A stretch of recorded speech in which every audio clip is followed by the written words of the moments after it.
Hello welcome to UTV. నేను మీ నాగరాజ్ బైసిటీని. పుట్టుకతో తోబుట్టువులు పెద్దయ్యాక దాయాదులు అని పెద్దలు ఊరికే అన్నారు కదా. ఆ విషయం కేసినేని బ్రదర్స్ విషయంలో అచ్చుగుద్దినట్టు సరిపోతుంది ఇప్పుడు. ఎందుకంటే పాము ముంగీసల ఇద్దరు బ్రదర్స్ ఒకరిపై ఒకరు అంటే కత్తులైతే దూసుకోవడం లేదు కానీ మాటలతో తూటాలాంటి మాటలతో అసలు అగ్నిగుండాన్ని తలపించేలా మాటలు తూటాలు పేల్చేస్తున్నారు. అసలు ఎందుకు పుట్టుకతోనే సోదరులు కదా వాళ్ళిద్దరు కూడా ఒకే తల్లి కడుపున పుట్టినవారు. ఈరోజు బద్ధ శత్రులు ఎందుకయ్యారు? ఆస్తి తగాదాలా, రాజకీయ తగాదాలా, అంటే వ్యక్తిగత తగాదాలా, ఏంటి అసలుకి ఎందుకు ఈ పరిస్థితి? ఆ తల్లి ఏమైపోవాలి?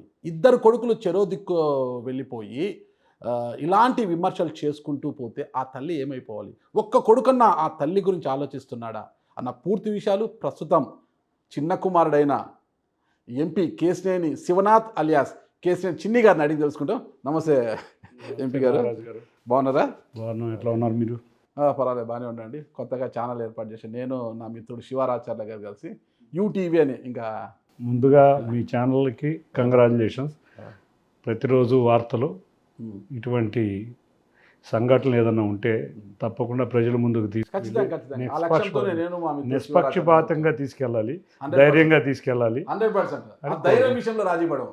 ధైర్యం విషయంలో రాజీ పడకూడదని కోరుకుంటున్నాను నేను కూడా. చిన్ని గారిని ఫాలో అవుతున్నాం మేము కూడా. Thank you. వెళ్ళాలనే కోరుకుంటున్నాను. తప్పకుండా నిజం ప్రజల ముందు తెలియాలి. ఈ మధ్య నిజాలు దాచి అటు ఇటు స్టేట్మెంట్లు కాదు, నిజం అనేది బయటకు వెళ్ళే విధంగా రాజకీయ నాయకులకు మాకు సహకరించాలి. తప్పకుండా మేము అడిగినప్పుడు నిర్భయంగా వాళ్ళు ఆన్సర్ చేస్తే బాగుంటుంది. అరే నాగరాజు ఇట్లా అడిగాడు అది ఇదని ఆలోచించకుండా మేము నిజాలు అడిగినప్పుడు నిర్భయంగా రాజకీయ నాయకులు ఆన్సర్ చేస్తే మేము కూడా దాన్ని అట్లే ప్రొజెక్ట్ చేస్తాం. నేను సేవా కార్యక్రమాల్లో ఉన్నప్పుడు ఇంటర్వ్యూ చేశారు. Okay, correct. ఏ రోజైనా నిజం, ఆ రోజు నాకు మీడియా కూడా కొత్త. 100%. ఆ రోజు కూడా నేను ఏ రోజు కూడా అబద్ధం చెప్పలేదు, తొనకలేదు, బెనకలేదు. తప్పకుండా మీరు అడిగిందంతా నేను చెప్పడానికి అడుగుతున్నాను. నిర్భయంగా మీరు దాన్ని, ఇందాక మీరు పాసింగ్ రిమార్క్స్లో ఒక మాట అన్నారు, వీళ్ళిద్దరూ కుట్టుకుంటున్నారు అది. మీరు గత 3 సంవత్సరాల నుంచి నన్ను చూస్తున్నారు. 100%. నేను ఎక్కడన్నా అతనిని విమర్శించాను అంటే, విమర్శలు అంటే నిరంతరం చార్లెస్ శోభరాజు అనో లేకపోతే ఇంకోటనో, ఆయన తెలుగుదేశం పార్టీలో ఉన్నప్పుడు విమర్శించాడు, బయటికి వెళ్ళినాక విమర్శించాడు.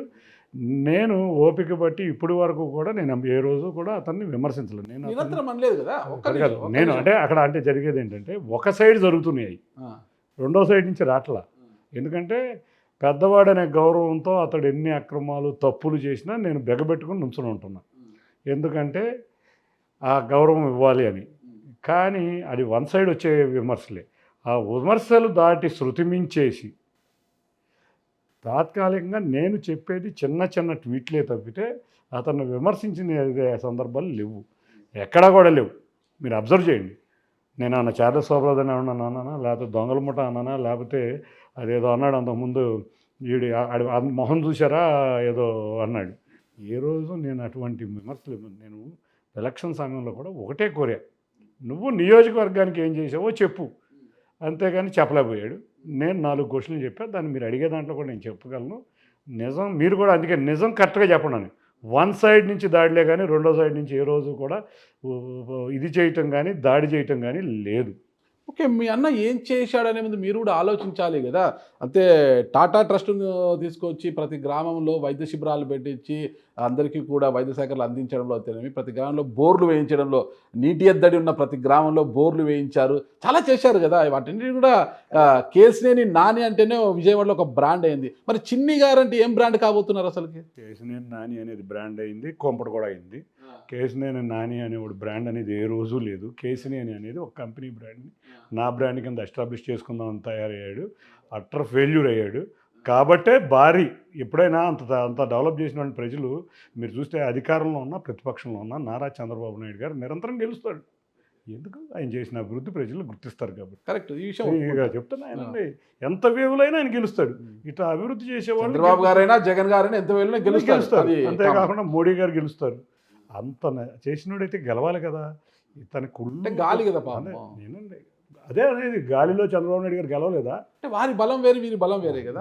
చంద్రబాబు నాయుడు గారు ప్రజలకు సేవ చేసిన, వైసీపీ అందరూ జగన్లు కాలేరు, టీడీపీ అందరూ చంద్రబాబు కాలేరు. పని చేసి ఉంటే గాలో ఇంకోటో మరి ఇంకెందుకు ఆలోచన, మరి అదే పార్టీలో గాలి ఉంటే ఉండాలి, చెయ్యాలి, కృషి చేయాలి. నువ్వు ఎంతసేపు కూడా ఎవరైతే పార్టీ నాయకులను విమర్శిస్తాడు, లాలూచి రాజకీయాలు చేస్తాడు, కుళ్ళు రాజకీయాలు చేస్తాడు. కాబట్టి ఇవాళ ఈ విధమైన పరిస్థితి. రెండోది, ఇవాళ నేను మీతో కూర్చున్నది నేను నాని గురించి చెప్పడానికి కాదు. నేను ఈ నాటకాలన్నీ ఎవరు చేపిస్తున్నారు, ఈ నాటకాల్లో సూత్రధారులు ఎవరో పాత్రధారులు ఎవరో చెప్పడానికే కానీ నాని గురించి మీరు ఇవాళ అడిగినా కూడా నేను స్టేట్మెంట్ ఇవ్వను. ఎందుకంటే అతను నాకు నేను మీరు కూడా నేను ఇవాళ మీడియా ముందు ఇవాళ ఇస్తున్నారు మెంబర్ కదా. Of parliament. అతను మీరు కూడా ఎక్స్లో మెసేజ్లు పెడుతూ పోస్టులు పోస్టులు పెడుతున్నారు. పెట్టిన దాన్ని మీరు సరిగ్గా అబ్జర్వ్ చేయండి. ఆ. ఆ పోస్ట్ ఏ విధంగా పెట్టాను, ఏం చేశానో మీరే అర్థం చేసుకోండి. సరే, ఇంతకీ మీరు ఇప్పటికి 2 పేర్లు ఉన్నాయి మీకు. కేశినేని శివనాథ్ అలియాస్ కేశినేని చిన్ని. కేశినేని చిన్ని అంటే అందరికీ అర్థమవుతుంది, శివనాథ్ అంటే ఎవరికి తెలియదు. కానీ మూడో పేరు మీ అన్న కోరిక మేరకు చార్లెస్ శోభరాజ్గా ఎప్పుడు మారబోతున్నారు, పేరు ఎప్పుడు మార్చుకోబోతున్నారు? అది మీ అన్న కోరిక కదా పాపం. ఆయన నన్ను కాదు అంది, కేశినేని భవన్ అని ఒకటి పెట్టుకున్నాడు ఆయన. నేను మా గౌరవ అధ్యక్షులు వారి పేరు మీద ఎన్టీఆర్ భవన్ అని నేను పెట్టుకున్నాను. ఆయన ఎంత దారుణమైన విమర్శ చేశారంటే ఎన్టీఆర్ గారిని విమర్శ చేశాడు. ఎన్టీఆర్ భవన్ పేరు తీసేసి చార్లెస్ శోభరాజ్ భవన్ పెట్టాను. ఎందుకంటే మాకు ఆదర్శం ఎన్టీ రామారావు, ఆయనకు ఆదర్శం చార్లెస్ మీరు శోభరాజ్. చెప్పిన లైన్ ఆలోచించలేదు. మీరు పేదల భూములు లాక్కుంటున్నారు, ప్రభుత్వ భూములు అప్పనంగా నన్ను అంటే మీరు క్వశ్చన్లోనే డామినేట్ చేయొద్దు. నేను చెప్పిన సమాధానం మీరు ఓపిక్గా వినటం నేర్చుకోండి. ఎన్టీఆర్ భవన్ పేరు చార్లెస్ శోభరాజ్ భవన్గా మా ఆదర్శమైన మా నాయకుడి పేరును మేము ప్రేమతో పెట్టుకున్నాను. ఎన్టీఆర్ పేరుని వాడి ఆదర్శంగా పెట్టుకునే చార్లెస్ శోభరాజ్ పరిస్థితిలో మేము పెంచాల్సిన పరిస్థితి లేదు. ఎన్టీ రామారావు గారిని ఈ విధంగా అవమానించే వెధవలకి నేను సమాధానం చెప్పాల్సిన పని లేదు. రెండోది, మీరేదో మధ్యలో పేదల భూములు అన్నారు.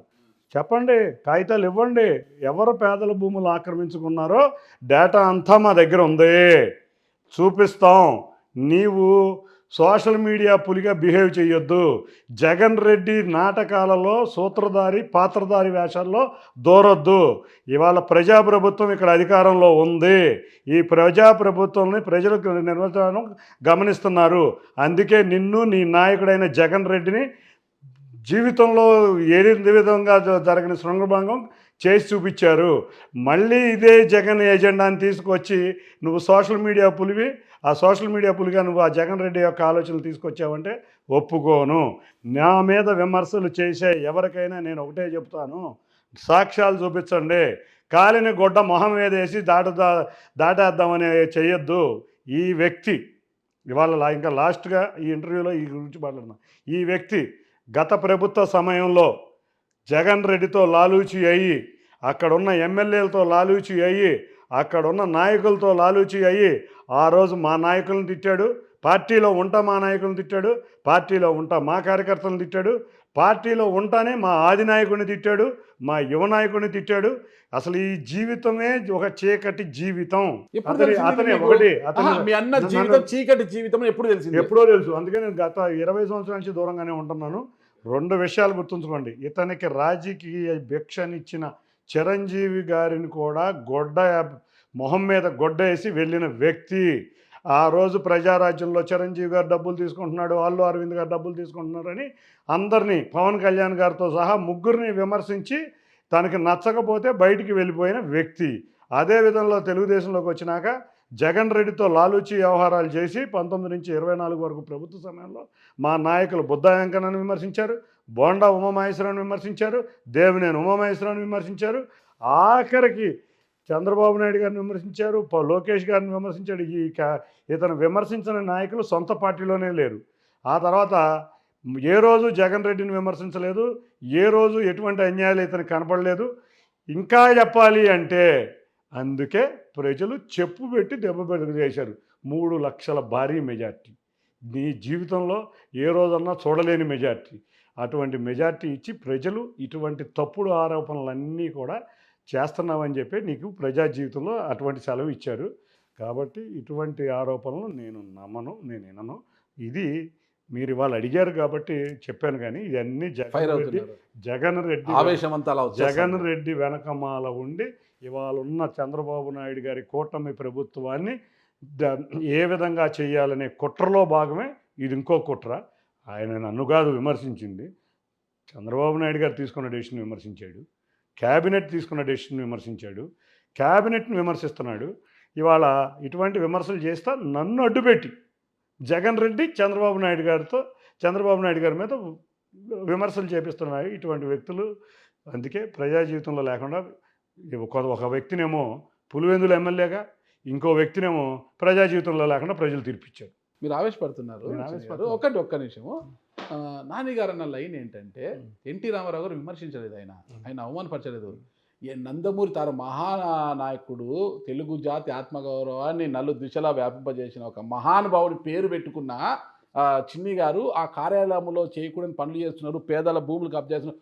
ఊర్సా లాంటి ఒక కంపెనీకి, ఒక చిన్న అపార్ట్మెంట్లో కంపెనీ పెట్టుకున్న ఊర్సా లాంటి దానికి రూపాయి చిన్న పిల్లవాడికి ఇచ్చినా కూడా ఆ పిల్లవాడు కూడా తీసుకునే పరిస్థితి లేదు. రూపాయికి ఏమొస్తుందో ఎవరు తక్కువని చెప్పలేని పరిస్థితి. ఈ రోజుల్లో ఒక లక్షలాది కోట్ల రూపాయలు విలువ చేసే భూములను అప్పలంగా ఊర్సా లాంటి కంపెనీకి అప్పచెప్పేశారు.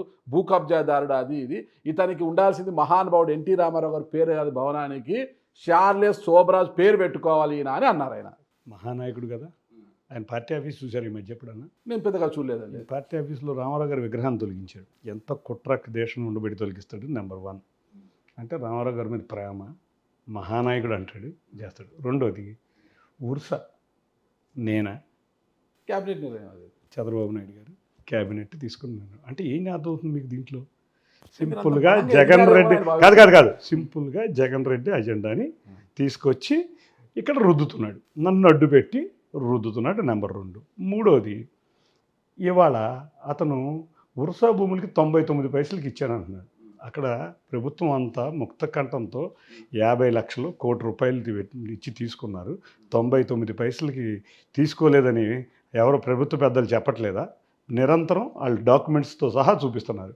ఉర్సా కంపెనీకి ఇవాళ తప్పకుండా కంపెనీలు పెట్టేవాళ్ళు ఎవరైనా ప్రభుత్వం ప్రోత్సహిస్తుంది.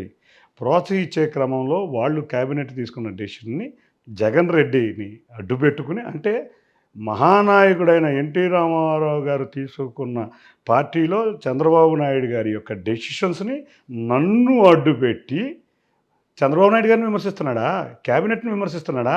నన్ను విమర్శిస్తున్నాడా? ఆయన అన్నది అదే కదా 99 పైసలని. దానికి ప్రభుత్వం నుంచి కూడా సమాధానం వచ్చింది కదా, కంపెనీల నుంచి కూడా సమాధానం వచ్చిందే కదా. దాంట్లో క్యాబినెట్ డెసిషన్ మన టేబుల్ మీద ఉంది కదా. అయినా కూడా పదే 99 పైసలు, లక్షల కోట్ల ఎకరాలు కాదు కదా అక్కడ తీసుకుంది.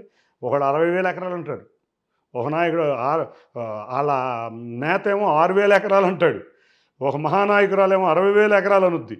ఈ మహానాయకుడు 99 పైసలకి 1,000 ఎకరాలు వెళ్ళిపోతున్నాయి అంటాడు. అసలు ఎక్కడ ఉరసా, ఎక్కడ ల్యాండ్లు? విజయవాడకి ఏమన్నా సంబంధం ఉందా? ఏడన్నా ఉందా? ఎక్కడో తీసుకొచ్చి దీన్ని చంద్రబాబు నాయుడు గారి మీద రుద్దే కార్యక్రమంలో జగన్ రెడ్డి సాక్షి పేపర్ రాసిన నోటి మాటలే చిలక పలుకులు ఈయన నోటెమ్మట వస్తున్నాయి.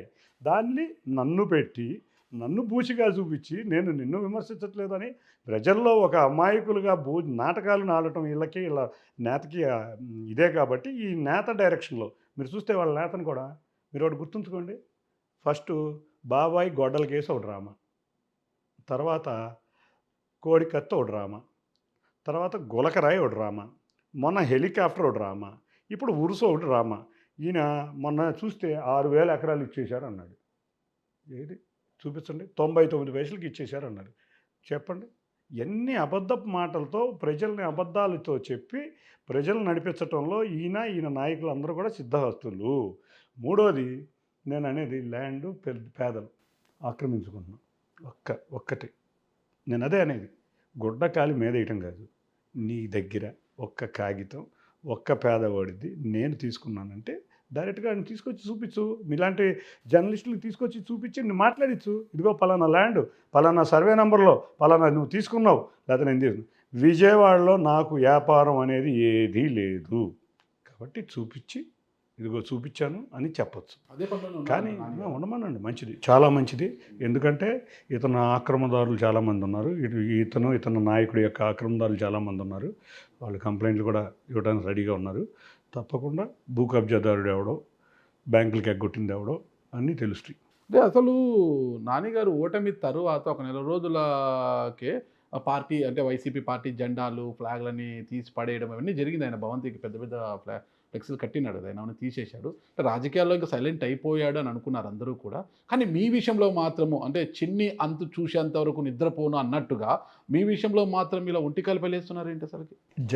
జనాల్లో నాకు వచ్చే ప్రజాదరణ, నా అందుకని ఆఫీస్లో ఎక్కువ ఏ రోజు చూసినా అంటే నాని గారికి సామాన్య మంచి ప్రజ ఆదరణ కదా? ఏ రోజు లేదు, ఏ రోజు ప్రజల్లో తిరిగిన వ్యక్తి కాదు. నేను ఒకటే అడుగుతున్నా, ఈ జగన్ రెడ్డితో ఉన్న నాయకులందరూ గత ప్రభుత్వంలో ఎంపీ కింద పనిచేసిన వ్యక్తులు 5 సంవత్సరాలు ఉన్నారు. ఎన్ని గ్రామాలు, నేను ఎలక్షన్ ముందు కూడా ఇదే అడిగా, ఎన్ని గ్రామాలు తిరిగారు, ఎన్ని వార్డులు తిరిగారు అని అడిగితే 5 సంవత్సరాల్లో కరోనా టైంలో విజయవాడలో లేకుండా మాయమైపోయాడు. అయిపోయాడా? కేసినేని ట్రావెల్స్ అధినేతగా ఉమ్మడి రాష్ట్రంలో అప్పటికే చాలా కేసినేని ట్రావెల్స్ అనేది ఎన్నో సంవత్సరాల నుంచి మా కుటుంబ సంస్థ, దాని పేరును వాడుకుని పెరుగుదామని చూశాడు. దాన్ని కూడా కొంపలో ముంచేసి సగంలో ముంచేసి వెళ్ళిపోయాడు. చిన్న మాట కోసం ట్రావెల్స్ ని తృణప్రాయంగా వదిలేసిన నాయకుడు కదా, వ్యక్తి కదా. అదే మీరు ఒక వ్యాపార సామ్రాజ్యాన్ని వదులుకున్నాడు కదా. మిమ్మల్ని కోరుకునే నిజాయితీ అదే. ఆ. అదే అదే మీరు ఆ నిజాయితీగా క్వశ్చన్లు అడగాలనేది కూడా అదే. ఆ రోజు జరిగిన సంఘటన మీకు కూడా వివరించాను, పదే వివరించాను. అప్పటికే మీరు బ్యాలెన్స్ షీట్ చూడండి, 2014లో ఎఫిడవిట్ చూడండి, ఎంత అప్పులు అయి ఉన్నాడో అప్పటికే చూడండి. 2014 బ్యాలెన్స్ షీట్ చూస్తే మీకు అర్థమైంది. దానికి గత ఇంటర్వ్యూలో కూడా చెప్పారు.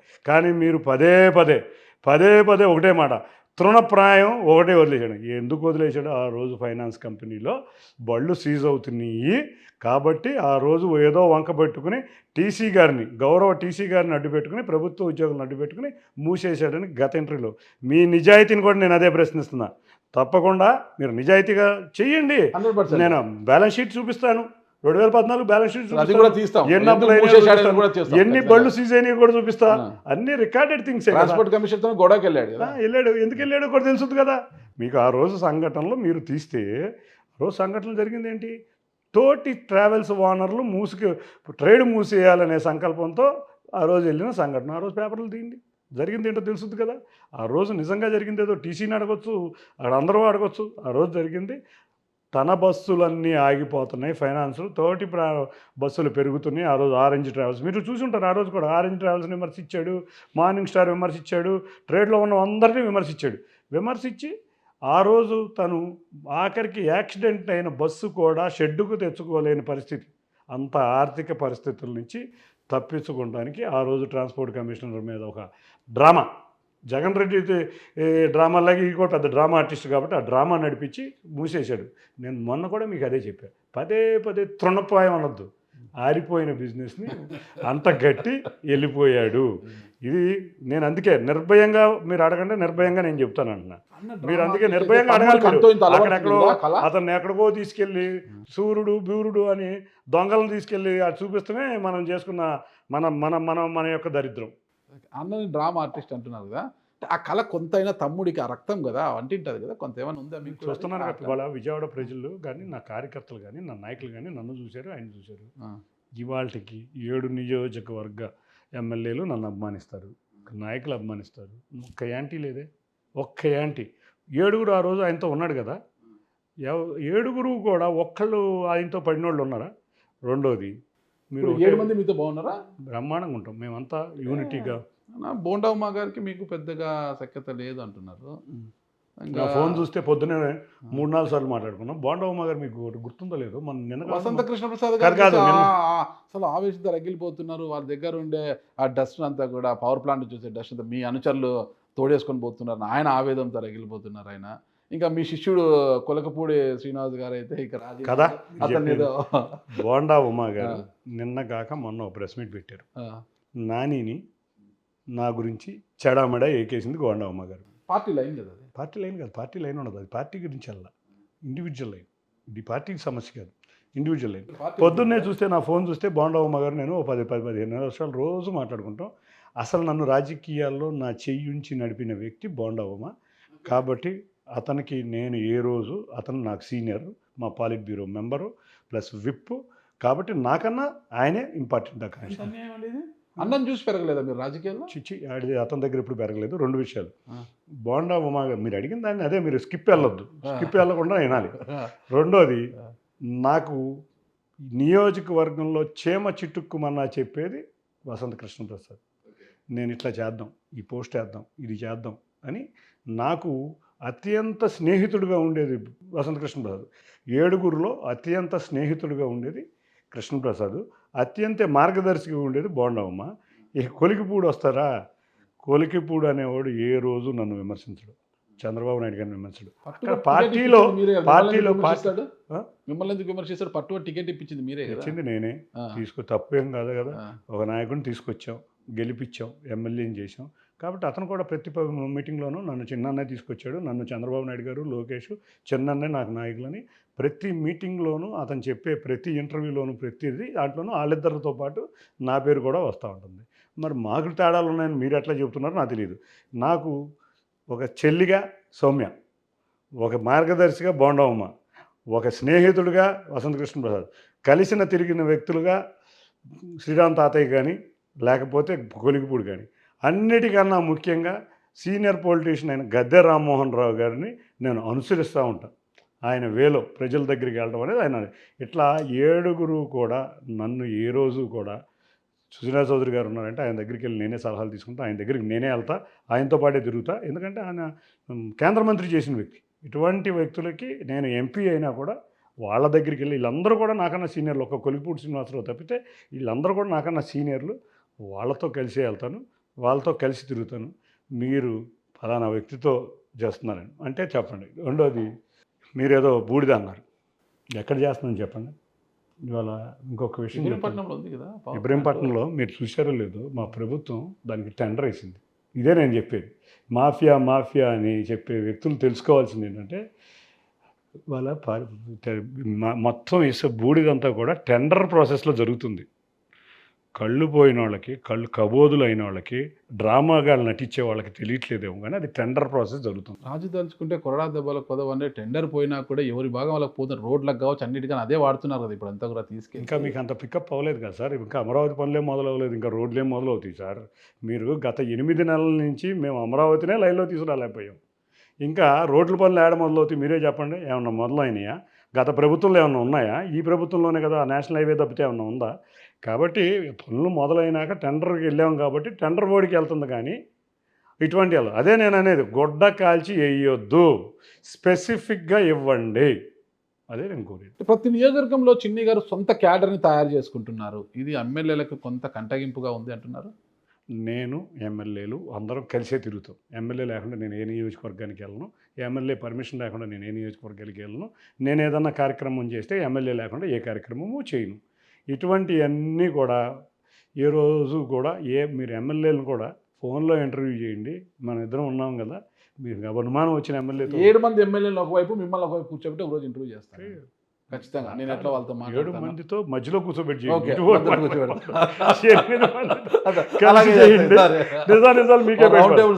వాళ్ళందరూ పార్టీ కోసం కష్టపడి పనిచేసిన వ్యక్తులు.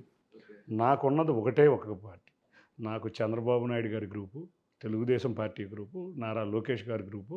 మాకు తెలిసిన గ్రూప్ ఏదన్నా ఉందంటే తెలుగుదేశం పార్టీ గ్రూపు తప్పితే మా నాయకులకు కానీ మాకు కానీ వేరే గ్రూప్ లేదు. కష్టపడి ఇవాళ ఇక్కడ అధికారంలోకి వచ్చాం. చక్కగా ప్రజలకు సేవ చేయటమే మా అందరి యొక్క కర్తవ్యం. ఓకే. బ్లూ జెడ్ హోటల్ గురించి మీకు మీ అన్నకి ఆస్తి తగాదాలు ఏమైనా ఉన్నాయా? హోటల్ ఉమ్మడి ఆస్తి ఏంటది? బ్లూ జెడ్ అదొక పెద్ద స్కామ్ త్వరలో బయటపడుతుంది. ప్రాపర్టీ కదా, దగ్గర నుంచి చూడండి. త్వరలో స్కామ్. అది ప్రాపర్టీ స్కామ్ అర్థం కదా మీకు. స్కామ్ వేరు, ప్రాపర్టీ వేరు కదా. దాంట్లో బోల్డ్ అని స్కాములు జరిగినాయి. ఏంటో స్కామ్లు అంటే? కానీ వెయిట్ అండ్ సీ. చాలా కార్యక్రమాలు జరిగినాయి. త్వరలో బయట పెట్టబోతున్నారా? నాకేం అవసరం అండి బయట పెట్టాల్సింది. నేను ఎవరి జోలికి వెళ్ళను, పట్టించుకోను. ఆ అక్రమాలు జరిగినాయని కొంతమంది గుర్తించారు, అధికారులు గుర్తించారు. కాబట్టి ఇది త్వరలో రావచ్చు. అసలు ఇంతగా ఇద్దరి మధ్యలో ఇంత అగాధం పెరిగిపోతుంది కదా. అసలు ఏంటి కారణం? ఆ రోజు ఎంపీ స్టిక్కరు ఆయనది మీరు మీ ఫ్యామిలీ వాడుకున్నారనే పోలీసు వాళ్ళకి కంప్లైంట్ ఇవ్వడమేనా, ఇంకా ఏమన్నా ఉందా అసలు దీని వెనకాల? అసలు నన్ను ఇన్నిసార్లు అడిగారు, నేను అన్నిటికీ ఒకసారి అడిగిందా? ఒకసారి మీరు చెప్పారు ఎంపీ స్టిక్కర్ చెప్పారు, ఇంకా అది కాదు ఇంకా ఏదో ఉంది ఇద్దరి మధ్యలో అనేది ఉంది బయట. అడగండి, అడగండి, ఆయన వెర్షన్ చెబుతాడు కదా. ఇప్పుడు విషయం ఏంటంటే, దాక్కుని సోషల్ మీడియా హీరోలకి ఇవన్నీ కూడా ఒక జగన్ రెడ్డి స్ట్రాటజీ వెనకమాల తిరిగే హీరోలకి నేను చెప్పాల్సిన సమాధానం చెప్పాల్సిన పని లేదు. ఆయన్ని అడగండి, నేను ఆల్రెడీ మీకు 2 సార్లు సమాధానం. ఇది జగన్ ప్రతినిధి కాదు, మీడియా తరపున అడుగు. జగన్ ప్రతినిధి అండి. ఇప్పుడు మీరు చేసేదే, మీరు అనేది అదే. మీరు అర్థం చేసుకోవాలి. జగన్ రహస్య అజెండా చేసే ప్రతినిధి ఆ వ్యక్తి. చిన్ని గారు. సరే మీ ఇద్దరి మధ్య ఇంత పోరాటం జరుగుతోంది కదా అసలుకి. నా మధ్య పోరాటం ఏంటండి, is a common man, I'm N MP, people has ఆయన గివెన్ కూడా మీ ఎక్స్ ఎంపీ మ్యాండేట్. అండి. నేను ప్రజల కోసం ప్రజలతో తిరిగే మనిషిని, ఆ. మా పార్టీ అధినేత సూచించే వ్యక్తులతో నడిచే వ్యక్తిని. ఆయన పొలిటీషియన్ ఇటువంటి కదా, చిల్లర కామన్ మ్యాన్ ఎలా రాజకీయ అవుతాడు ఆయన? మాజీ ఎంపీ అయినా. సార్, అతను ఎంపీ పొలిటీషియన్ అయితే పొలిటీషియన్గా బిహేవ్ చేయాలి. చిల్లరగా ఆధారాలు లేని తింగులు, చిల్లరగా జగన్ ఎజెండాలు తీసుకురావటాలు. మిమ్మల్ని ఎవడన్నా చార్లెస్ శోభరాజు అంటే మీ రియాక్షన్ ఏంటి చెప్పండి. నేను మిమ్మల్ని ఒక క్వశ్చన్ అడుగుతున్నాను. ఏమీ లేని ఆధారాలతో మిమ్మల్ని ఒక వ్యక్తి చార్లెస్ శోభరాజు అంటాడు, ఏం చెప్పండి మీరు? కోపం వస్తుంది అండి. కానీ నాకు రాలా, నేను వదిలేసాను, కొల్లే పిచ్చోడు. రాజశేఖర రెడ్డి లాగా కాదు. రెండోది, మొన్న ఈ మధ్య జగన్ రెడ్డి కామెంట్లు మీరు చూసారా? వల్లభనేని వంశీ అందగాడు, అవినాష్ అందగాడు, కాబట్టి చంద్రబాబు నాయుడు గారికి లోకేష్కి కుళ్ళని. ఇదే డైలాగ్ నాని నోడెంబడి వచ్చిందా? ఇటువంటి డైలాగులు ఎన్నండి, కొల్లాలు. మనం అర్థమవుతుందా మీకు? సరే మీరు ఎన్ని డైలాగులు చెప్పండి. నేను ఒకటే చెప్తున్నా, జగన్ రెడ్డి రహస్య అజెండా. జగన్ రెడ్డి అందగాడంటే ఈయన కూడా అయితే పెట్టల ద్వారా మర్చిపోయా డైలాగ్, ఇప్పుడు గుర్తొచ్చింది. పెట్టల ద్వారా ఆడి మొహం చూడండి, పెట్టల ద్వారా. ఆయనకేమో జగన్ రెడ్డి అందగాళ్ళు.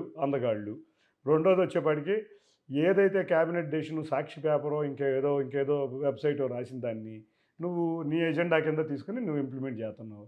ఇవాళ చంద్రబాబు నాయుడు గారి ప్రభుత్వం రాకముందు ఈ జగన్ రెడ్డి వ్యక్తులందరూ ఎంపీలుగా ఎమ్మెల్యేలుగా చేసిన వ్యక్తులు. వీళ్ళందరూ కూడా ఆ రోజు ఇసుక 1100 రూపాయలకి విజయవాడ నగరంలో ఇసుక అమ్మేవాళ్ళు. ఈ 1100 రూపాయలు ఇసుక అమ్మే క్రమంలో ఆ రోజు ఎంపీగా ఉన్న ఒక వ్యక్తి విజయవాడ మీద ప్రేమ మమకారం గుర్తురాలా? అట్లీస్ట్ పేపర్ స్టేట్మెంట్ కాదు కదా, సోషల్ మీడియాలో కూడా ఏ రోజు ఇసుక అక్రమాల గురించి మాట్లాడిన వ్యక్తి కాదు.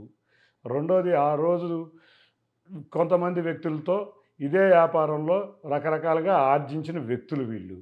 ఈ వ్యక్తులు ఏంటంటే ఒకటి ఉంది, దొంగ అని ఎవడన్నా నిన్ను అంటాడని ఎదుటి దొంగ అనేటువంటిది చాలా ఈజీ. ఈ స్ట్రాటజీతో ఇవాళ వీళ్ళు ప్రయాణించారు. నిజంగా మరి మీరు నిన్న ట్వీట్, విజయవాడ నగరం కోసం బతికే వ్యక్తినన్న వ్యక్తి గత 5 సంవత్సరాలుగా జరిగిన ఇసుక అక్రమాలను 1100 ఇవాళ ఉచితంగా మేము చంద్రబాబు నాయుడు ప్రభుత్వం ఇవాళ ఉచితంగా ఇసుకిస్తుంది. ఇవాళ 290 రూపాయల నుంచి 300 రూపాయల లోపు ఇసుక విజయవాడలో ఉన్న వ్యాపారస్తులకు అందుతుంది. ఆ రోజు 1100 రూపాయలు అమ్మే ఇసుక ఇవాళ 290 నుంచి 300 రూపాయలకు వస్తుంది. ఎవరన్నా సొంత ట్రాక్టర్ ఉంటే ఉచితంగా ఇసుక తీసుకెళ్లే వ్యవస్థ ఉంది అక్కడ.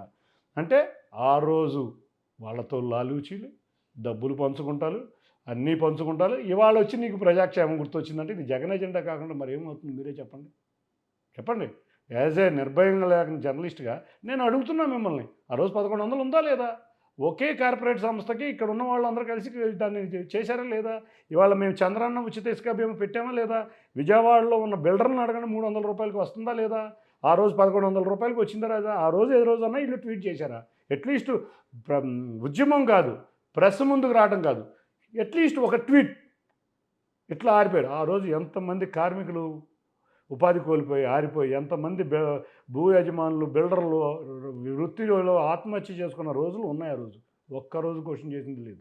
కానీ వాళ్ళు చంద్రబాబు నాయుడు గారు రాగానే మళ్ళీ పాత స్కీములు, పాత స్ట్రాటజీలు లైన్లోకి వచ్చేస్తాయి. అంతకుముందు చేశారు కదా, 2014 నుంచి 19కి గొడ్డలు కొట్టి, తర్వాత కోడికత్తి, తర్వాత ఇవన్నీ కూడా ఇటువంటి స్కీమ్లే. అన్ని అబద్ధాలు నిజమని చెప్పే విధం. అందరూ ప్రజలు ఆనందంగా ఉన్నారు ఇసుక మీద. చాలా వాళ్ళు అబద్ధాలని తేలి మీరు నిజాయితీగా ఉన్నారని ప్రజలు మిమ్మల్ని ఆదరించారు. మీరు నిజాయితీగా ఉండాలని అందరూ కోరుకుంటున్నారు. సరే, మీరు పుట్టుకతో తోబుట్టులు ఇప్పుడు దాయాదుల్లా కొట్లాడుకుంటున్నారు. సరే, మీ తల్లి ఏమైపోవాలి? అసలు ఆ తల్లి బాధ గురించి ఏమన్నా ఆలోచించారు? కుటుంబ సభ్యులు బహిష్కరించిన వ్యక్తి, ఇంకెంతకు మించి నా సమాధానం. తల్లి బహిష్కరించలేదు కదా, చేయలేదు, కానీ పాపం బాధపడుద్ది, ఏం చేస్తుంది, కానీ నాతోనే ఉంది కదా. తల్లినే చూడలేని వ్యక్తుల గురించి మాట్లాడుకుంటాం. మీలాంటి జర్నలిస్టులు, నేను మీలాంటి జర్నలిస్టుల దగ్గర నుంచి నేను ఎక్స్పెక్ట్ చేసింది, ఒక 10 నెలల్లో మీరేం చేశారు, అసలు ఆ ప్రభుత్వానికి మీ ప్రభుత్వానికి తేడా ఏంటి అని, లేకపోతే జగన్ రెడ్డికి మీకు తేడా ఏంటో అని అడుగుతారు అనుకున్నా. ఎంతసేపు మీరు కూడా చిల్లర రాజకీయాల జోలికి వెళ్ళిపోతే ఇంతకన్నా నాకు మీ అభిమానించే జర్నలిస్ట్ కింద నాకు అంతకన్నా ఇష్టమైన థింగ్ లేదు. ఎందుకంటే అయ్యో చిల్లర రాజకీయాలు మీరు నిజాయితీగా అడగమన్నారు, నిజాయితీగా అడుగుతానన్నారు కాబట్టి ఒక 10 నిమిషాలు అతని గురించి మాట్లాడదామనే ఉద్దేశంతో వచ్చా కానీ నా ఇంటర్వ్యూ అతను చేసినవన్నీ మీకు క్లారిటీగా చెప్పాను. మీరు ప్రశ్నించండి. నేనేమంటున్నానంటే కుటుంబం కూడా నేను ఒకటే వర్డ్ వాడా మీకు అర్థం అవ్వాలి అంటే కుటుంబం బహిష్కరించింది. కలిసే అవకాశం లేదా? ఇటువంటి వ్యక్తులతో కలిస్తే నా జీవితానికి అర్థం ఉండదు. సరే, ఇక అన్నదమ్ములు కలవడము కలకపోవడం అనేది ఇక భవిష్యత్తు నిర్ణయం అనేది మరి ఆ కుటుంబ పెద్దలు వాళ్ళు చూసుకుంటారు. ఇక ఇక కుటుంబ పెద్దలందరూ కూడా నాతోనే ఉన్నారు. ఓకే. మరి చూస్తే కుటుంబ పెద్దలందరూ కూడా నాతోనే ఉన్నారు. ఓకే. కుటుంబ పెద్దలంతా మీతోనే. మొన్న ఎలక్షన్స్లో చూసాం కదా. చూద్దాం కుటుంబ పెద్దలు అందరి సహకారంతో అన్నదమ్ములు ఎంతవరకు. తల్లి ఆశీర్వాసనాలతో వెళ్ళే ఎలక్షన్కి అంతే. ఇంకంతకన్నా పెద్దవాళ్ళు ఎవరు ఉంటారు? ఓకే. మా చెల్లి నాతోనే ఉంది, కుటుంబ పెద్దలందరూ నాతోనే ఉన్నారు. ఓకే. సరే, ఇప్పటికీ ఆంధ్ర క్రికెట్ అసోసియేషన్ చైర్మన్గా మీరు ఉన్నారు కదా, అధ్యక్షుడిగా. ఇప్పటివరకు ఈ స్టేడియంల విషయాల్లో ఎలాంటి డెవలప్మెంట్ ఉంది, ఏం కథ? సరికి మంగళగిరి స్టేడియానికి మించిన అతిపెద్ద స్టేడియం లేదు, దానికే అతిగతి లేదు. మరి అంతకు మించిన స్టేడియాన్ని మన అమరావతిలో నిర్మిస్తామని కేసీఆర్ చిన్ని గారు చెప్తున్నారు. సాధ్యపడుతుందా? అది అయ్యే పనేనా అని ప్రశ్నిస్తున్నారు ప్రతిపక్షాలు. ఒక విషయం ఏంటంటే సార్, ఆంధ్ర క్రికెట్ అసోసియేషన్లో అన్నిటికన్నా మంచి stadium Visakhapatnam stadium. Vizag stadium మనకు అచ్చొచ్చిన స్టేడియము, టెస్ట్ మ్యాచ్, ఇంటర్నేషనల్ మ్యాచ్లు ఉన్న స్టేడియం. ఇక మంగళగిరి స్టేడియం వస్తే 2012లో కన్స్ట్రక్షన్ ఆగిపోయింది. అప్పటి నుంచి ఈ స్టేడియంని ఎవరో దాన్ని సరిగ్గా డైరెక్షన్లోకి వెళ్ళాల. క్రికెట్ అందే అది ప్రభుత్వ పెద్దలతో నిర్ణయం కాదు, అది ఆంధ్ర క్రికెట్ అసోసియేషన్ నిర్ణయాలు. అది కూడా చూస్తే మేము అధికారంలోకి రాగానే చూసి ఈ మంగళగిరి స్టేడియంని అర్జెంటుగా లైమ్ లైట్లో తేవాలని చూస్తే మేము 3 కమిటీలు వేసాం. ఒకటి చెన్నై ఐఐటి వాళ్ళతో ప్లస్ IIIT వాళ్ళతో, సిద్ధార్థ కాలేజీ వాళ్ళతో స్ట్రక్చర్ ఎట్లా ఉందనే ఒక కమిటీ. 2 బీసీసీఐ నామ్స్ ప్రకారం ఉందా లేదా అనేది ఒకటి. 3 పిచ్ కండిషన్ ఎట్లా ఉందని. ఓవరాల్గా పిచ్ కండిషన్ అయితే చాలా బాగుంది. ఆ స్టేడియం బీసీసీఐ నామ్స్కి పనికిరాదు. ఎందుకంటే దారులు లేవు. ఎందుకంటే బీసీసీఐ నామ్స్ మినిమము ఒక 25,000 కెపాసిటీ లేని స్టేడియంని తీసుకోవట్లేదు. ఈ మధ్య నామ్స్ మారినట్లు. దాంట్లో థింగ్ ఏంటంటే స్టేడియంలో చూస్తే ఎక్కడ చూసినా కూడా దారులు లేవు. అన్నీ కూడా ఇప్పుడు ఏదన్నా జరగరాని కూడా జరిగినట్లయితే సేఫ్టీ నామ్స్ ఉండాలి. 3వది వచ్చేపాటికి స్ట్రక్చర్ పనికిరాదని వాళ్ళు రిపోర్ట్ ఇచ్చారు. అంటే ఇదేమైందంటే ఓపెన్ పిల్లర్స్ ఓపెన్గా వదిలేయటం వల్ల ఐరన్ అంతా కరోడ్ అయిపోయింది. మాకు సేఫ్టీ ముఖ్యం. ఎందుకంటే పైన కూర్చున్న ప్రేక్షకుడికి ఏదన్నా కూలిందంటే మేమైపోతాం. సరే, దీన్ని రెనోవేట్ చేద్దాము అంటే 20-25,000 మించి వచ్చే కెపాసిటీ కూడా లేదు. దీని ఖర్చు మొత్తం పగలగొట్టి చేయాల్సిన పరిస్థితి. ఈ క్రమంలో మేము ఒక డెసిషన్ తీసుకున్నాం. లేదు, ఇక్కడ అమరావతిలో స్పోర్ట్స్ సిటీ వస్తుంది కదా, ఈ స్పోర్ట్స్ సిటీలో మనమే ఎందుకు చేయొచ్చు కూడదు, ఇది రంజీ మ్యాచ్లకి అట్లకి పెట్టుకుని ఒక స్టేడియం 2వ స్టేడియం కింద ఉంటుంది. ఎందుకంటే షెడ్యూల్ చూస్తే దాదాపు 150 రోజులు ఆ స్టేడియం ఫుల్గానే చిన్న చిన్న మ్యాచ్లు జరుగుతుంది. మంచి స్టేడియం కడదామని చెప్పి మా యువ నేత లోకేష్ గారి దృష్టికి తీసుకెళ్తే మంచి ఆలోచన. ఒకసారి చంద్రబాబు నాయుడు గారితో కూడా మాట్లాడి డెసిషన్ తీసుకుందామని చెప్పారు. ఈ లోపల వారు Pakistan match, India Pakistan match జరిగే సందర్భంలో ఐసీసీ చైర్మన్ జైషా గారు అక్కడ ఉన్నారు. సార్, ఒకసారి స్టేడియం గురించి మీరు మాట్లాడితే బాగుంటుందంటే సరే వస్తున్నానులే అని చెప్పి దుబాయ్లో ఆ రోజు అక్కడ జైషా గారు ఉంటే వారు వచ్చి కలిసి స్టేడియం గురించి అడిగితే ఇట్లా జరిగిందని చెప్తే okay, we will support you, మీరు మంచి స్టేడియం కట్టండి, బీసీసీఐ నుంచి కానీ ఐసీసీ నుంచి కానీ మేము ఏం సపోర్ట్ చేయాలంటే మేము చేస్తామని ప్రిలిమినరీగా వాళ్ళకి పర్మిషన్ ఇచ్చారు. సరే, ఈ క్రమంలో మేము చంద్రబాబు నాయుడు గారి దగ్గరికి కూడా వెళ్ళి సార్ మేము ఇట్లా స్టేడియం కడదాం అనుకుంటే ఎంత స్టేడియం కడుతున్నారంటే అహ్మదాబాద్లో అతిపెద్ద స్టేడియం ఉంది సార్, దాని తర్వాత 1,00,000 మంది పట్టేదట్టు స్టేడియం ఉండాలి కాబట్టి కొంచెం చేద్దాం సార్ అంటే తప్పకుండా చేయండి, మనం ఆ విధంగానే వైజాగ్ స్టేడియంని డెవలప్ చేద్దాం అనుకుంటున్నాం సార్ అని చేయండి అన్నారు. మేము ఐపీఎల్ మ్యాచ్లు కొన్ని మ్యాచ్లు విశాఖపట్నం స్టేడియంకి అడిగాం. అడిగితే వాళ్ళు ఏమన్నారంటే లేదు లేదు, బాత్రూమ్స్ బాగాలేదు, ఏది బాగాలేదు, మేము ఇవ్వలేమని ఢిల్లీ క్యాపిటల్స్ యాజమాన్యం దాన్ని రిజెక్ట్ చేసింది. రిజెక్ట్ చేస్తే మీకు ఏ విధంగా కావాలో మాకు ఇవ్వండి, మేము తయారు చేసిస్తామని చెప్పి ఆ స్టేడియంకి కలిపిన స్కెచ్ ఏం కావాలో వాళ్ళ దగ్గర తెప్పించాం. తెప్పించినాక ఆ క్రమంలో మేము జనవరి 20వ తారీఖు పని మొదలుపెట్టాం.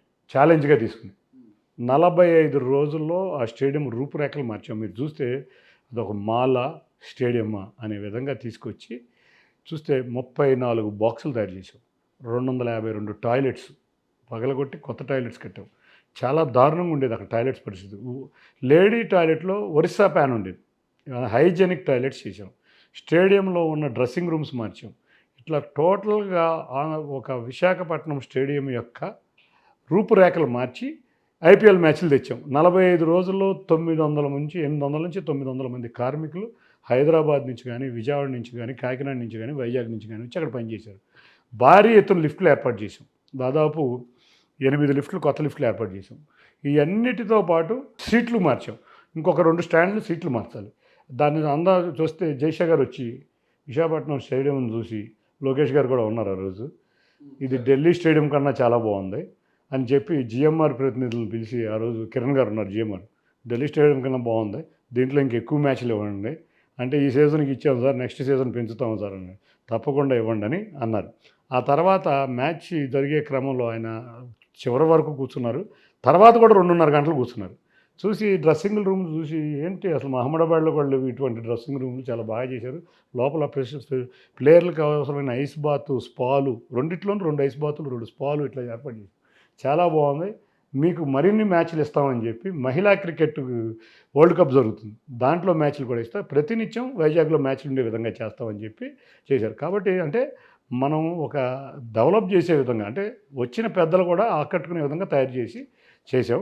కాబట్టి రేపు రాబోయే కాలంలో అమరావతిలో ఒక స్టేడియం, వైజాగ్లో ఒక స్టేడియం, కడపలో ఆల్రెడీ ఒక స్టేడియం ఉంది. కాకపోతే ఏమవుతుందంటే, కడప స్టేడియంకి మేము మ్యాచ్లు పెడదామని, రేపు నుంచి ఏపీఎల్ మ్యాచ్లు కడపలో పెడదామని, కడప, మంగళగిరి అండ్ వైజాగ్ స్టేడియంలో పెట్టి 3 స్టేడియంలో యూజ్లోకి తీసుకొద్దాం అనుకున్నాం. కాకపోతే ఏదైనా పెద్ద మ్యాచ్లు పెట్టాలనే పడి కడపలో ఫెసిలిటీస్, హోటల్స్ సరిగ్గా లేవు. సరే, మేమే ఆంధ్ర క్రికెట్ అసోసియేషన్, మాకు ల్యాండ్ ఉంది, ఎవరన్నా ప్రైవేట్ పార్ట్నర్షిప్లో ఒక హోటల్ కడతాడేమో, కడితే ఇక్కడ మ్యాచ్లు కూడా వస్తాయని చూస్తున్నాం. కాబట్టి 3 ప్రాంతాల్లో అనంతపూర్ స్టేడియం మా చాలా మంచి స్టేడియం. చూస్తే దిలీప్ ట్రోఫీ మ్యాచ్లు ఆర్డీడీ చాలా ఎక్సలెంట్గా ఉంటుంది. అది మా కిందే ఉంది, మేము 20 సంవత్సరాలు మాకు లీజ్ చేసాం. మేమే దాన్ని మొన్న 2.5 కోట్లు పెట్టి దాన్ని రెనోవేట్ చేసాం. కాబట్టి ఇటువంటివన్నీ చేసి ఆంధ్ర క్రికెట్ అసోసియేషన్ ఒకటి, మేమందరం ఒకటే అనుకున్నాం, రూరల్ క్రికెట్ అనుకున్నాం. మీరు ఏం చూస్తే రూరల్లో క్రికెట్ అవకాశాలు చాలా తక్కువ. కాబట్టి రాబోయే కాలంలో 20 రూరల్ నియోజకవర్గాలు, అరకు, కుప్పం, కళ్యాణదుర్గం ఇటువంటి నియోజకవర్గాల్లో, ఎక్కడైతే బ్యాక్వర్డ్ నియోజకవర్గాల్లో 20 గ్రౌండ్లు తీసుకొచ్చి రూరల్ ఫెసిలిటీ పెంచుదాం. ముందు 3 సెంటర్ ఆఫ్ ఎక్సలెన్స్లు పెడుతున్నాం. ఒకటి విజయనగరంలో, ఒకటి అనంతపురంలో, ఒకటి విజయవాడ దగ్గర మూలపాడులో.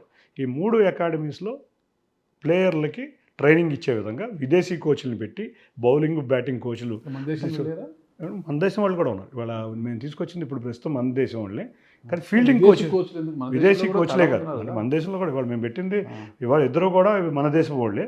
కానీ ఏంటంటే ఇంకా ఎక్స్ప్లోర్ అయ్యగలుగుతున్నాం. ఇప్పుడు అన్ని ఐపీఎల్ టీంలు ఏం చేస్తున్నాయి మీరే చూడండి, ఫీల్డింగ్లోనూ ఇటువంటి చోట వాళ్ళని వాడతారు, ఫిజియోలో మన స్టాఫ్ వచ్చేదాకా అటువంటి కోచ్లను పెట్టి ఆంధ్ర క్రికెట్ అసోసియేషన్ తరపున ఎంతోమంది నితీష్ రెడ్లు ఐపీఎల్లోనూ అంతర్జాతీయ క్రికెట్లోనూ వచ్చే విధంగా కృషి చేయాలి. కాబట్టి ముందు వాళ్ళకి సపోర్ట్ స్టాఫ్ ఇవ్వాలి. రషీద్ మీ ప్రాంతవాసే కదా? అదే నితీష్ రెడ్డి అనేవాడు, రషీద్ కానీ నితీష్ రెడ్డి కానీ. నితీష్ రెడ్డి ఏంటంటే ఈ మధ్య రషీద్ మరీ మీకు దగ్గర కదా? అదే సార్, నేను దీన్ని కూడా రాజకీయం చేయకండి. నితీష్ రెడ్డి రషీద్ అనేవాడు కన్నా నితీష్ రెడ్డి అనేవాడు మొన్న ఈ మధ్య ఆస్ట్రేలియన్ మ్యాచ్లన్నీ ఏ టీం, బీసీసీ మెయిన్ టీంలో ఉన్న వ్యక్తి కాబట్టి నితీష్ రెడ్డి అన్నాం. రషీద్ని కూడా ఇప్పుడు పిక్ అయ్యాడు. తిలక్ వర్మ ఆంధ్రప్రదేశ్ కాదు సార్, హైదరాబాద్. మేము అనేది ఆంధ్ర క్రికెట్ అసోసియేషన్ తరఫున మేము మాట్లాడుతున్నాం. దీనికి ఇక్కడ హైదరాబాద్ క్రికెట్ అసోసియేషన్ ఉంది. రషీద్ అనేవాడు బ్రహ్మాండమైన ప్లేయరు, తప్పకుండా ఇండియా టీం. ఇప్పుడు ప్రస్తుతం నితీష్ రెడ్డి అని ఎందుకు అంటున్నామంటే, ఇండియా మెయిన్ టీంలో ఆడే వ్యక్తి నితీష్ రెడ్డి. కాబట్టి నితీష్ రెడ్డి ఉన్నాడు, భరత్ ఉన్నాడు, రషీద్ ఉన్నాడు, ఇటువంటి ఎంతోమంది వ్యక్తులు వస్తున్నారు. ఇటువంటి వ్యక్తులు నితీష్ రెడ్డి లాగా ఇండియన్ మెయిన్ టీంలో సంపాదించాలి. ఇప్పుడు ఐపీఎల్లో మా వ్యక్తులు దాదాపు 6 ఆడుతున్నారు. ఐపీఎల్ కాదు, మెయిన్ ఇండియన్ టీంలో ఆడే విధంగా రషీద్ కూడా రేపు మెయిన్ టీంకి రావాలి. ఎందుకంటే చూస్తే బ్రహ్మాండంగా షైన్ అవుతున్నాడు.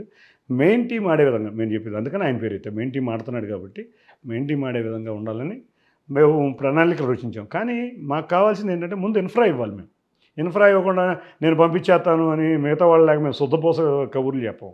Support staff, coaches, centre of excellences అంటే అకాడమీలు, ఇవన్నీ తయారు చేస్తున్నాం. ఆల్రెడీ ఇంకొక నెలలో విజయనగరం అకాడమీ రెడీ అవుతుంది. 2 నెలలు అనంతపూర్ రెడీ అవుతుంది, విజయవాడ ఇంకా 5-6 నెలలు పట్టుద్ది. ఈ సీజన్ వచ్చేపాటికి మంచి క్రీడాకారులను తయారు చేయటమే ఆంధ్ర క్రికెట్ అసోసియేషన్, అందులో రూరల్లో క్రీడాకారులను తయారు చేయటం. ఆంధ్ర క్రికెట్ అసోసియేషన్ చైర్మన్గా మీరు తీసుకున్న చర్యలు మీ అభివృద్ధికి హ్యాట్సాప్. అంటే ఒక చిన్న అనుమానం నాకు, ఢిల్లీ క్యాపిటల్స్ అనేది లాస్ట్ ఇయర్ ఆ ఫ్రాంచైజీ వచ్చింది కదా తెర మీదకి. అంటే నాకు తెలిసి ఢిల్లీ క్యాపిటల్స్ అనేది లాస్ట్ ఇయర్ వైజాగ్లో మ్యాచ్ ఆడినట్లుంది శరత్ చంద్రారెడ్డి గారు ఉన్నప్పుడు. ఆడింది ఆ రోజు అంటే ఎలక్షన్. మీరు కొత్తగా తెచ్చినట్టు చెప్తున్నారు కదా, అంటే వాళ్ళు ఆడారు కదా. మేము తెచ్చామని అంటలా, వాళ్ళు మీరు సరిగ్గా అడగండి, అది మేము చెప్పిన దాన్ని సరిగ్గా వినండి. ఆ రోజు ఎలక్షన్స్ దృష్ట్యా ఢిల్లీ క్యాపిటల్స్ వచ్చి హైదరాబాద్ వైజాగ్ మ్యాచ్ ఆడినాయి. కానీ మన మా మెయిల్స్ అన్నీ మీకు ఇస్తాం. వాళ్ళు పెట్టినవి చూస్తే చాలా భయంకరంగా పెట్టారు. మేము మ్యాచ్ ఆడాము, టాయిలెట్లు లేవు, మా ప్లేయర్లకు వరస్ట్గా ఉన్నాయి, మేము రాము అని పెట్టారు. నేను అందు మీకు అదే రాము, ఈసారి ఇవ్వము అని పెట్టారు. దాన్ని వచ్చి మరిన్ని మ్యాచ్లు వచ్చే విధంగా మేము తీసుకొచ్చాం. నేను ఎవరిని కూడా ఇక్కడ దీంట్లో ఆంధ్ర క్రికెట్ అసోసియేషన్లో ఎవరు కష్టం వాళ్ళు పడ్డారు, నేను ఎవరిని విమర్శించట్లేదు, మీరు గుర్తుంచుకోండి. రాజకీయాలు వేరు, క్రీడలు వేరు. కాబట్టి వాళ్ళ కష్టం వాళ్ళు పడ్డారు. కానీ రాలేనిదన్న దాన్ని మేము తీసుకొచ్చి మళ్ళీ మరిన్ని మ్యాచ్లు వచ్చే విధంగా మేము కృషి చేసాం. ఖచ్చితంగా కృషి చేస్తే ఇంకా క్రికెట్ని బతికించిన వాళ్ళు అవుతారు మీరు. అసలుకి మీరు ముందే చెప్పారు కదా, మీరు కూడా క్రికెట్ ప్లేయర్ అని చెప్పారు కదా. ఒక్క విషయం గుర్తుంచుకోండి, 175 నియోజకవర్గాల్లో క్రికెట్ గ్రౌండ్స్ రాబోయే 5 సంవత్సరాల్లో పెట్టి రూరల్ క్రికెట్ మనం గుర్తుంచుకోండి. సిటీలో ఉండేవాడికి ఫెసిలిటీ ఉంటుంది, రూరల్లో ఉండేవాడికి ఫెసిలిటీ ఉండదు. అక్కడ ఫెసిలిటీ ఇస్తే ఏంటంటే ఎంతోమంది ధోనీలు వస్తారు. చూస్తే ఎంత బాడీ ఫిట్. అవన్నీ వద్దండి, గాడ్ ఆఫ్ క్రికెట్ అంటే సచిన్ అంటారు కదా, అప్పుడు ఏపీకి కూడా ఒక క్రికెట్కి గాడ్ లాగా నిలిచిపోతారు. మీరు ఇవన్నీ చేసినారంటే గాడ్ ఆఫ్ క్రికెట్ అని కాదు, రూరల్ క్రికెట్. రూరల్ క్రికెట్ చిన్ని గారు కావాలని కోరుకుంటున్నాను నేను కూడా. నేను ఎట్లా అవుతాను సార్, క్రీడాకారుడు అవుతాడు గాడ్ ఆఫ్ క్రికెట్. వాళ్ళని డెవలప్మెంట్ చేయడం, వాళ్ళకి శిక్షణ ఇవ్వడము, స్టేడియాలను అభివృద్ధి చేయడము, ఉన్న స్టేడియాలను పునరుద్ధరణ చేయడము, అవన్నీ కూడా మళ్ళీ మీరు ఇంకొక సంవత్సరంలో వచ్చి ఏం చేశారని అడగండి. మా అభివృద్ధి అంతా మీకు కళ్ళారా చూపిస్తాం. తర్వాత 2 సంవత్సరాల్లో వచ్చినాక స్టేడియం ఏమైంది అడగడం, అది కూడా కళ్ళారా చూపిస్తాం. ఖచ్చితంగా ఉంటానండి, నేను జర్నలిజంలో ఇంకొక 5 సంవత్సరాలు ఉండాలనుకుంటున్నాను. ఖచ్చితంగా ఉంటాను, ఉండాలి, వచ్చి చూడాలి. ఆడుదాం ఆంధ్ర ఏమైంది, ఆడుదాం ఆంధ్ర స్కామ్ అది ఇదైనా పెట్టారు కదా. మేము ఏదో స్కామ్లు ఉన్నాయని గబగబా యాక్షన్లు తీసుకోం, మేము కమిటీలు వేస్తాం. దాన్ని మీరు చూస్తే ఆ కమిటీలు నిర్ధారించినాక డ్యూ ప్రాసెస్లో యాక్షన్ విల్ బి టేకెన్. అట్లా కాదు, మీరేమో కూటమి ప్రభుత్వం ఏమో 1000 కోట్ల అవినీతి అంటుంది, వాళ్ళేమో పెట్టిందే 400 కోట్లు, 1000 కోట్లు ఎక్కడి నుంచి వస్తుందని వాళ్ళు అంటున్నారు. మేము ఎట్లా కేటాడుకుందాం అందరికి 1000 కోట్లు మేము చెప్పాల. చాలా మంది మేము చెప్పింది అంటే ఎవరెవరో చిన్న నాయకులు తెలియజేశారేమో, కానీ పెట్టిందే 200 కోట్లు 200 కోట్లు స్కామ్ అనేది అంటున్నారు. కాబట్టి అది due process of the government. అది నిజంగా జరిగిందా లేదా అనేది వాళ్ళు ఒక కమిటీ డిసైడ్ చేస్తుంది. ఆ డిసైడ్ చేసే కమిటీలో కనుక నిజంగా జరిగితే ఆ యాక్షన్ తీసుకుంటారు. దీన్ని ఇవాళే వచ్చేసారు కదా, మనం ఇవాళ యాక్షన్ తీసేసుకోవాలనే హడావుడిలో ఈ ప్రభుత్వం లేదు. ఈ ప్రభుత్వం జరిగిందా లేదా నిర్ధారించుకున్నాక జరిగితే శిక్ష పడే విధంగా కృషి చేస్తుంది. ఓకే, అంటే హైదరాబాద్ తరహాలో విజయవాడలో కూడా మెట్రో రైలు తీసుకురావాలనేది ఒక లక్ష్యం ఉంది కదా, ఎంతవరకు వచ్చింది ఏంటి అసలుకి? సార్, నేను ఎలక్షన్ల ముందు ఒక మ్యాండేట్ ఇచ్చా. నేను గత ఎంపీని ఒక విషయంలో ప్రశ్నించాను. 4 విషయాలు. ఈ 4 విషయాల్లో మొదటి విషయం, నీ ఇంటికాడి నుంచి బయలుదేరి బెంచ్ సర్కిల్ వచ్చే లోపల 1.5 సమయం పడుతుంది. 10 సంవత్సరాలు ఎంపీగా ఉన్నావు, నువ్వేం కృషి చేసావు, number 1. Number 2, Vijayawada railway station చాలా రద్దీగా ఉంది, 2 శాటిలైట్ స్టేషన్స్ కావాలి. దాని దృష్టిలో ఏం పెట్టావు, అక్కడ ప్రయాణికుల సౌకర్యాలు చాలా ఇదిగా ఉన్నాయి, దాన్ని ఏం చేసావు. 3, కరోనా టైంలో నువ్వు ఎక్కడున్నావు, హాస్పిటల్ అభివృద్ధిలో నువ్వేం కృషి చేసావు. ఇటువంటి విజయవాడ ట్రాఫిక్కు సంబంధించి, విజయవాడ నీట్నెస్ గురించి ఇట్లా చేసాం. దానికి నేను చెప్పేది ఏంటంటే, నేను పార్లమెంట్లో ఎంటర్ అయిన కాడి నుంచి మొదటి నెలే చంద్రబాబు నాయుడు గారి ద్వారా నితిన్ గడ్కరీ గారి దగ్గరికి వెళ్ళి మహానాడు రోడ్డు నుంచి నెడమనాడు రోడ్డు వరకు 6.3 కిలోమీటర్స్ ఫ్లైఓవర్ శాంక్షన్ చేయించుకుని డిపిఆర్లు కూడా రెడీ చేపిస్తున్నాం. కానీ కాలక్రమాన ఏమైందంటే, చంద్రబాబు నాయుడు గారు విజయవాడకి మెట్రో రావాలని, మనం బైఫర్కేషన్ యాక్ట్లో విజయవాడకి వైజాగ్కి ట్రాఫిక్ తట్టుకోలేం, మెట్రో కూడా పెడదామంటే ఇదే మెట్రో అదే ఫ్లైఓవర్ మీద రన్ అవ్వాలి. కాబట్టి ఇప్పుడు ఈ మెట్రో డిజైన్కి సరిపడా పిల్లర్, ఇప్పుడు కింద వేసే పిల్లర్లో స్ట్రెంగ్త్ పెంచాలని అది ఆగింది, ఆ డిజైనింగ్ అంతా ఆగింది. ఇప్పుడు మెట్రో వారు, నేషనల్ హైవేస్ వాళ్ళు కూర్చుని, మొన్న నితిన్ గడ్కరీ గారు చంద్రబాబు నాయుడు గారు ఒకటే డిసైడ్ చేశారు, మెట్రో వారు దీన్ని కూర్చుని స్ట్రెంగ్త్ ఆఫ్ ది పిల్లర్ వేయండి, మెట్రో వస్తే వచ్చుద్ది, లేకపోతే difference of gap state government భరిస్తుంది. మీకు అర్థమైంది కదా. ఇంతకుముందు తయారు చేసిన డిపిఆర్లో మెట్రో 100% వస్తుంది కాబట్టి అది తయారు చేయండి అని. దాన్ని ఇప్పుడు ఆల్రెడీ మళ్ళీ మేము డిపిఆర్కి ఇచ్చాం. ఆల్రెడీ స్ట్రక్చర్ ఇంజనీర్స్ వాళ్ళు వర్క్ చేస్తున్నారు. త్వరలో విజయవాడ వాసులే కాదు, ఆంధ్రప్రదేశ్ వాసులు అందరి కోరికైన విజయవాడ వైజాగ్ మెట్రో త్వరలో పట్టాలెక్కబోతుంది. మొన్నే సెంట్రల్ గవర్నమెంట్ కూడా కొంత ఫీజు అమౌంట్ కూడా రిలీజ్ చేసింది. Metro corporation Telugu state government already భూసేకరణ చేపట్టమని అడిగింది. భూసేకరణ కూడా మొదలుపెట్టారు. ఈ త్వరలో అతి త్వరలో ఆంధ్ర ప్రాంత వాసుల కోరిక, ఎక్కడా మెట్రో లేదు ఆంధ్రప్రదేశ్ రాష్ట్రంలో. ఒక్కొక్క రాష్ట్రానికి 2-3 మెట్రోలు ఉన్నాయి. కోరిక అయిన విశాఖపట్నం విజయవాడ మెట్రో త్వరలో రూపుదాల్చబోతుంది. ఈ రెండో క్వశ్చను, నేను రాయనపాడు రామర్పాడు 2 శాటిలైట్ స్టేషన్లు స్టార్ట్ చేయించాం. వర్క్ జరుగుతుంది, త్వరలో ఓపెన్ అవ్వబోతుంది.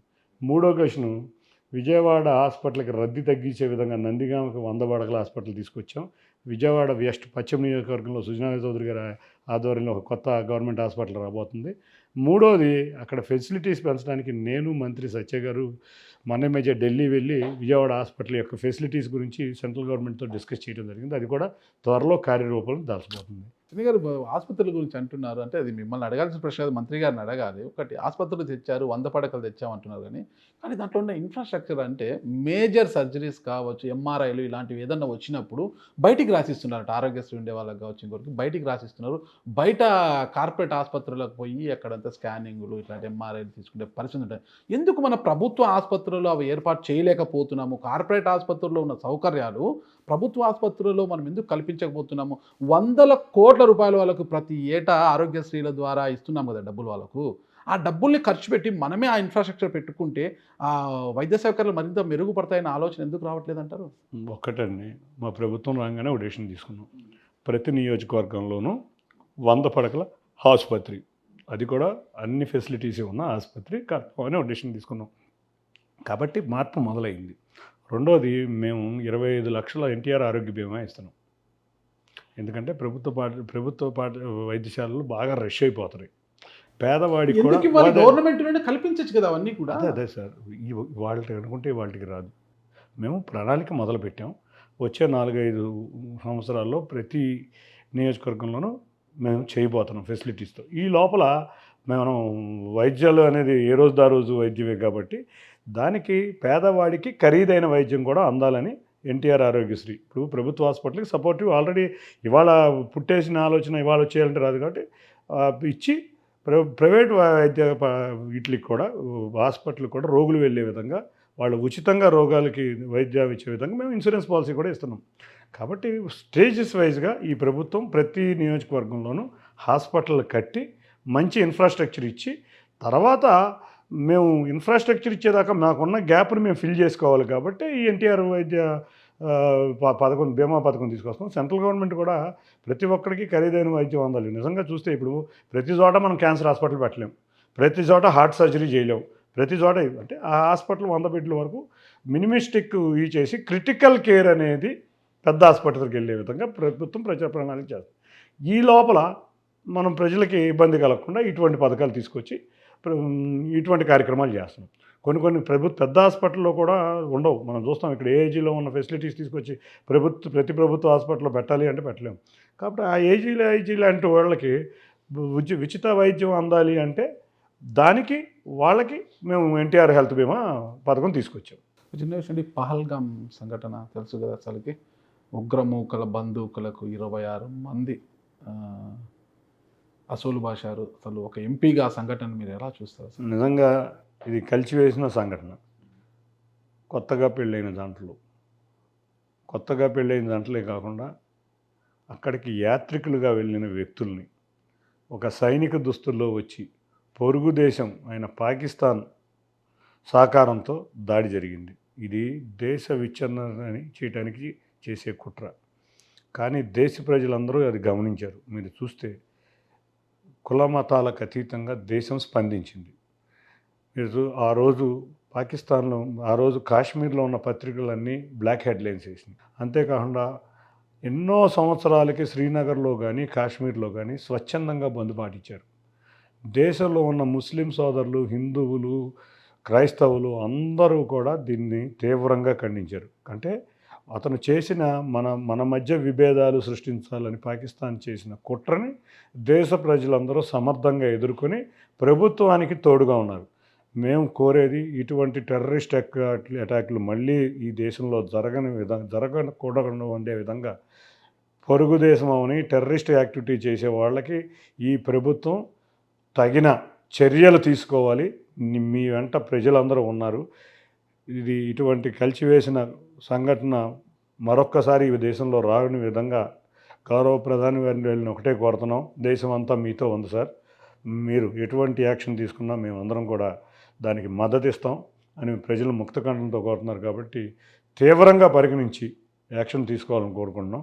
అంతేకాకుండా మృతి చెందిన కుటుంబాలకి సంతాపం తెలియజేయటమే కాకుండా దేశం మీ వెంట ఉంది, మీ కుటుంబాల వెంట ఉంది. మీ వచ్చిన బాధను మేము తీర్చలేనిది, కానీ మీరందరూ మేము ఉన్నామని గుర్తుంచుకొని ఎటువంటి ఇబ్బందులు బాధలు పడకుండా ప్రశాంతంగా మీ పిల్లల చదువుల విషయంలో కానీ అన్నింటిలోనూ ప్రభుత్వాలు మీ ముందుంటాయి. ఏదున్నా కూడా మేము ఉన్నామని గుర్తుంచుకోవాలి. మీ కుటుంబ సభ్యుల కింద మేము కూడా ఉన్నామని మీరు అందరూ గుర్తుంచుకోవాలని, అంతేకాకుండా మరొక్కసారి గౌరవ ప్రధాని వర్యులకి దేశం మీ వెంట ఉంది, మీరు తగిన చర్యలు తీసుకోవాలని కోరుకుంటున్నాను. అంటే దౌత్య సంబంధాలు తెంచుకోవడము, వీసాలు రద్దు చేయడము, సింధు నదీ జలాల ఒప్పందం రద్దు చేయడంతో సరిపోతుందా? ఇంకా పాకిస్తాన్ పైన ఎలాంటి చర్యలు తీసుకోవాలంటారు? ఇక్కడ జరిగే టెర్రరిస్ట్ యాక్టివిటీలు ఆగాలి. దేశంని ఆర్థికంగా చిన్నభిన్న చేయటం కాదు, యుద్ధం చేయాల్సిందే అని కొంతమంది అంటున్నారు. యుద్ధం చేస్తారో టెర్రరిస్ట్ యాక్టివిటీని ఆపుతారో. గతంలో మనం చేసిన దాడులు చూసాం. అక్కడ ఉన్న టెర్రరిస్ట్ క్యాంపులను కూలి ఏ విధంగా ప్రభుత్వంలో ఉన్న అధికారులు ఇక్కడున్న దేశ పౌరులకు ఇబ్బంది లేకుండా తీసుకుంటారో అటువంటి చర్యలు తీసుకుంటే దేశం మీతో ఉంటుందని. తప్పకుండా ఈ చర్యలు సరిపోవు. తీవ్రంగా అటువంటి వారిని తీవ్రంగా శిక్షించి మరొకసారి దాడి జరగకుండా చేయగలిగితేనే ఇవాళ దేశంలో ఉన్న ఇటువంటి విభేదాలు సృష్టించే వాళ్ళు మరింకొకసారి ముందుకు రారని అనుకుంటున్నాను. ఉగ్రమూకల చర్యల తర్వాత 26 మంది చనిపోయారు కదా, దాని తర్వాత కూడా వాళ్ళ భూభాగంలోకి వెళ్ళారని ఒక సైనికుని కూడా వాళ్ళ అదుపులోకి తీసుకున్నారు. వాళ్ళ అదుపులోకి తీసుకున్న పాకిస్తాన్ సైనికులు కూడా. దీనిపైన కూడా ఇంకా కేంద్ర ప్రభుత్వం ఇంకా స్పందించలేదు. అంటే మనం ఇక్కడ కూర్చొని ఈజీగా చెప్తాం, వాళ్ళు ఆలోచించాల్సిన స్ట్రాటజీస్ కానీ వాళ్ళు అన్ని ఆలోచనలోనే ఉన్నారు. ప్రధానమంత్రి గారు కూడా మీరు చూస్తే విదేశీ పర్యటన మధ్యలో ఆపుకుని వచ్చేసారు. కాబట్టి చాలా సీరియస్గా ప్రభుత్వం ఉంది. మొన్ననే అఖిలపక్ష మీటింగ్ పెట్టారు. ఆ తర్వాత సైనిక అధికారులతో మీటింగ్ పెట్టారు. తర్వాత అన్ని మినిస్ట్రీస్తో ఎక్కడెక్కడైతే ఆర్థికంగా ఇబ్బంది పెట్టచ్చో అన్ని మినిస్ట్రీస్తో పెట్టారు. ఒక్కొక్క స్టెప్పు తీసుకుంటారు. ఆల్ ఆఫ్ ఏ సడన్ వెళ్ళి తీసేసుకోవాలి అంటే ప్రభుత్వం దేశం గురించి కూడా ఆలోచిస్తుంది, ఇక్కడ పౌరుల ఇబ్బందుల గురించి కూడా ఆలోచిస్తుంది. తప్పకుండా అయితే మాత్రం చర్యలు తీసుకుంటుంది. ఓకే. కేంద్ర ప్రభుత్వం వక్ఫ్ బిల్లు ప్రవేశపెట్టింది కదా, పార్లమెంట్లో కూడా ఇది రాష్ట్రపతి ఆమోదం పొందింది. సుప్రీంకోర్టు కూడా దాని మీద ఇక ముందుకు వెళ్ళొద్దండి, స్టాప్ చేయండి అని చెప్పింది కదా. అంటే వక్ఫ్ బిల్లుకి మీరు ఆమోదం తెలిపితే మీ పార్లమెంటులో ఉండే ముస్లిం ఓటర్ల నుంచి మీకు వ్యతిరేకత వస్తుంది అని మీరు ఆలోచించలేదా? ఒక విషయం గుర్తుంచుకోవాలండి, అక్కడ వక్ఫ్ బిల్లు విషయంలో జరిగిన విషయం మీరు సరిగ్గా ప్రజల ముందు ఉంచాలని నేను అనుకుంటున్నాను.